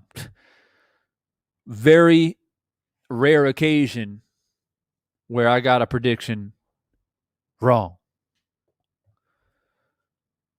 And a lot of times my predictions were wrong because I had some type of attachment with the fighter, and I let my my passion of that fighter cloud my better judgment. Case in point, David Lemieux. When David Lemieux was coming up, I was a huge fan of his, and I really had high hopes for him. But of course, he disappointed me. So even though he's going up against Triple G and Billy Joe Saunders, I gotta go with my boy, man. I gotta go with David Lemieux. It's like that's my guy. So that's usually when I wasn't accurate on predictions. Other than that, when I didn't let the fan side of me get the best of me, then because David Lemieux fights, I didn't even really think about it that much. I just hoped he would win. To be completely honest, I'm like, God damn it, I hope he beats the Triple G. But I knew he wouldn't. But I rode with them. But Earl Spence, Manny Pacquiao's coming up. I got a couple more videos coming out before that fight kicks off. And I ain't worried. I'm not worried, man. I'm not worried. Some people make bets and they're like, man, shit, man. I hope I was right. I'm not worried. No. You know why? Because I'd spend a lot of time thinking about it, dissecting it, breaking it down, playing the fight out in my head in many different scenarios. It's like I got my own computer in my brain, right? I put in different scenarios in my head, and I play the odds in my head, and I take the best outcome. And unless there is, like I said, a fighter out there that I'm just so dedicated to cheer on, and no matter what, I'm always going to pick. Right now, I don't really have that. I don't really have a fighter like that, to be honest with you. I mean, I am a fan of Wilder, but I ain't choosing Wilder because I'm a fan of Wilder. I truly believe Wilder is going to shock the world, man. He's going to shock the world. And there's a lot of people, even stateside, Deontay's own countrymen, who have their doubts. I've heard them. I've heard them on here on YouTube. I've heard them. I've heard a few YouTube channels, and if you guys may know who I'm talking about. I ain't gonna mention any names, but I heard a few YouTube channels out here talking about, oh, I was a Deontay Wilder fan at one point, but when he lost the way that he lost in the second fight, and after all the excuses, I can't really be a fan of him anymore. And I think Tyson Fury is really going to beat him up really bad this third fight. Then you were never a fan of his. You were never truly a fan of his then. Shut up.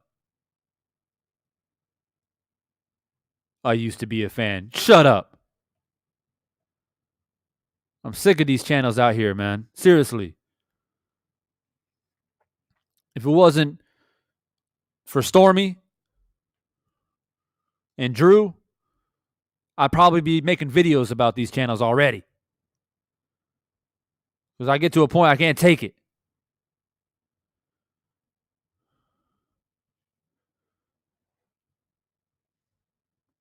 But it's cool. October 9th, shit. That's nothing. That's a tall glass of water and a nap. Next thing you know, it's October 9th. So I ain't worried.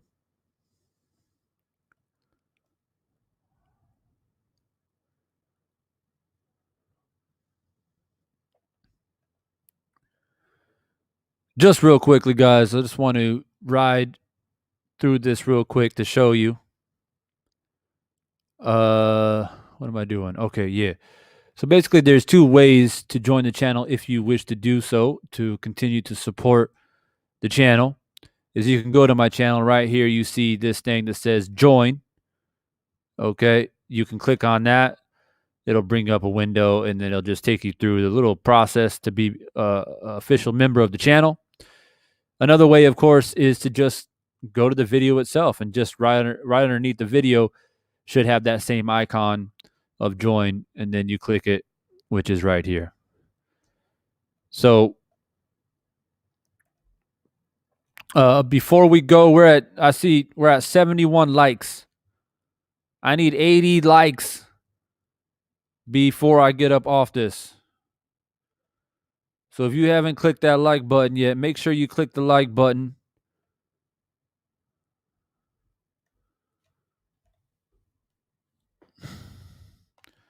Can't be doing this like 100 people coming to the live and I only got 70 likes. I can't do it because I've got this set up. The trolls can't come up in here. So it's all about the supporters and subscribers and members right now. Premium shit right now. Subscribers and members. So I want to see 80 likes before it's all said and done. Got to keep this fire burning. I need 80 likes to keep this fire burning.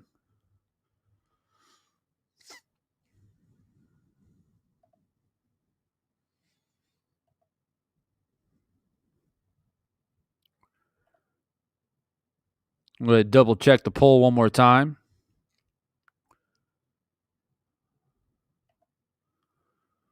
See what you guys are saying.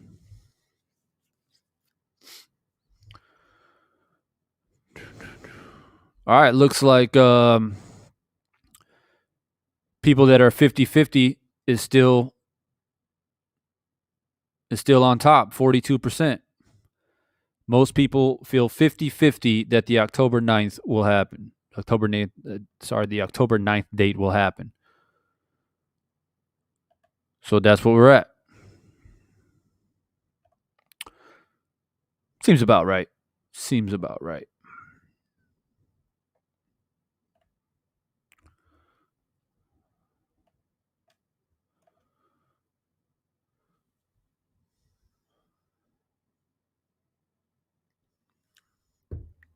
Well, listen, everyone. Super late for me where I'm at. Been going strong for my usual, almost 2.5 hours. Stormy, if you're still in the chat, let's collaborate soon. Would love to collaborate with you. Chop it up about whatever you have on your mind, or we can talk behind the scenes about a really nice topic. I mentioned to Drew the last time we went on live that maybe we can do Sunday again, but I don't know what he's got going on. I haven't spoken to him in a few days, but it'll be nice to jump on here and talk about anything boxing related. Like, I'm down for whatever. So All right. Jave, he's going live. Drew's going live or Stormy?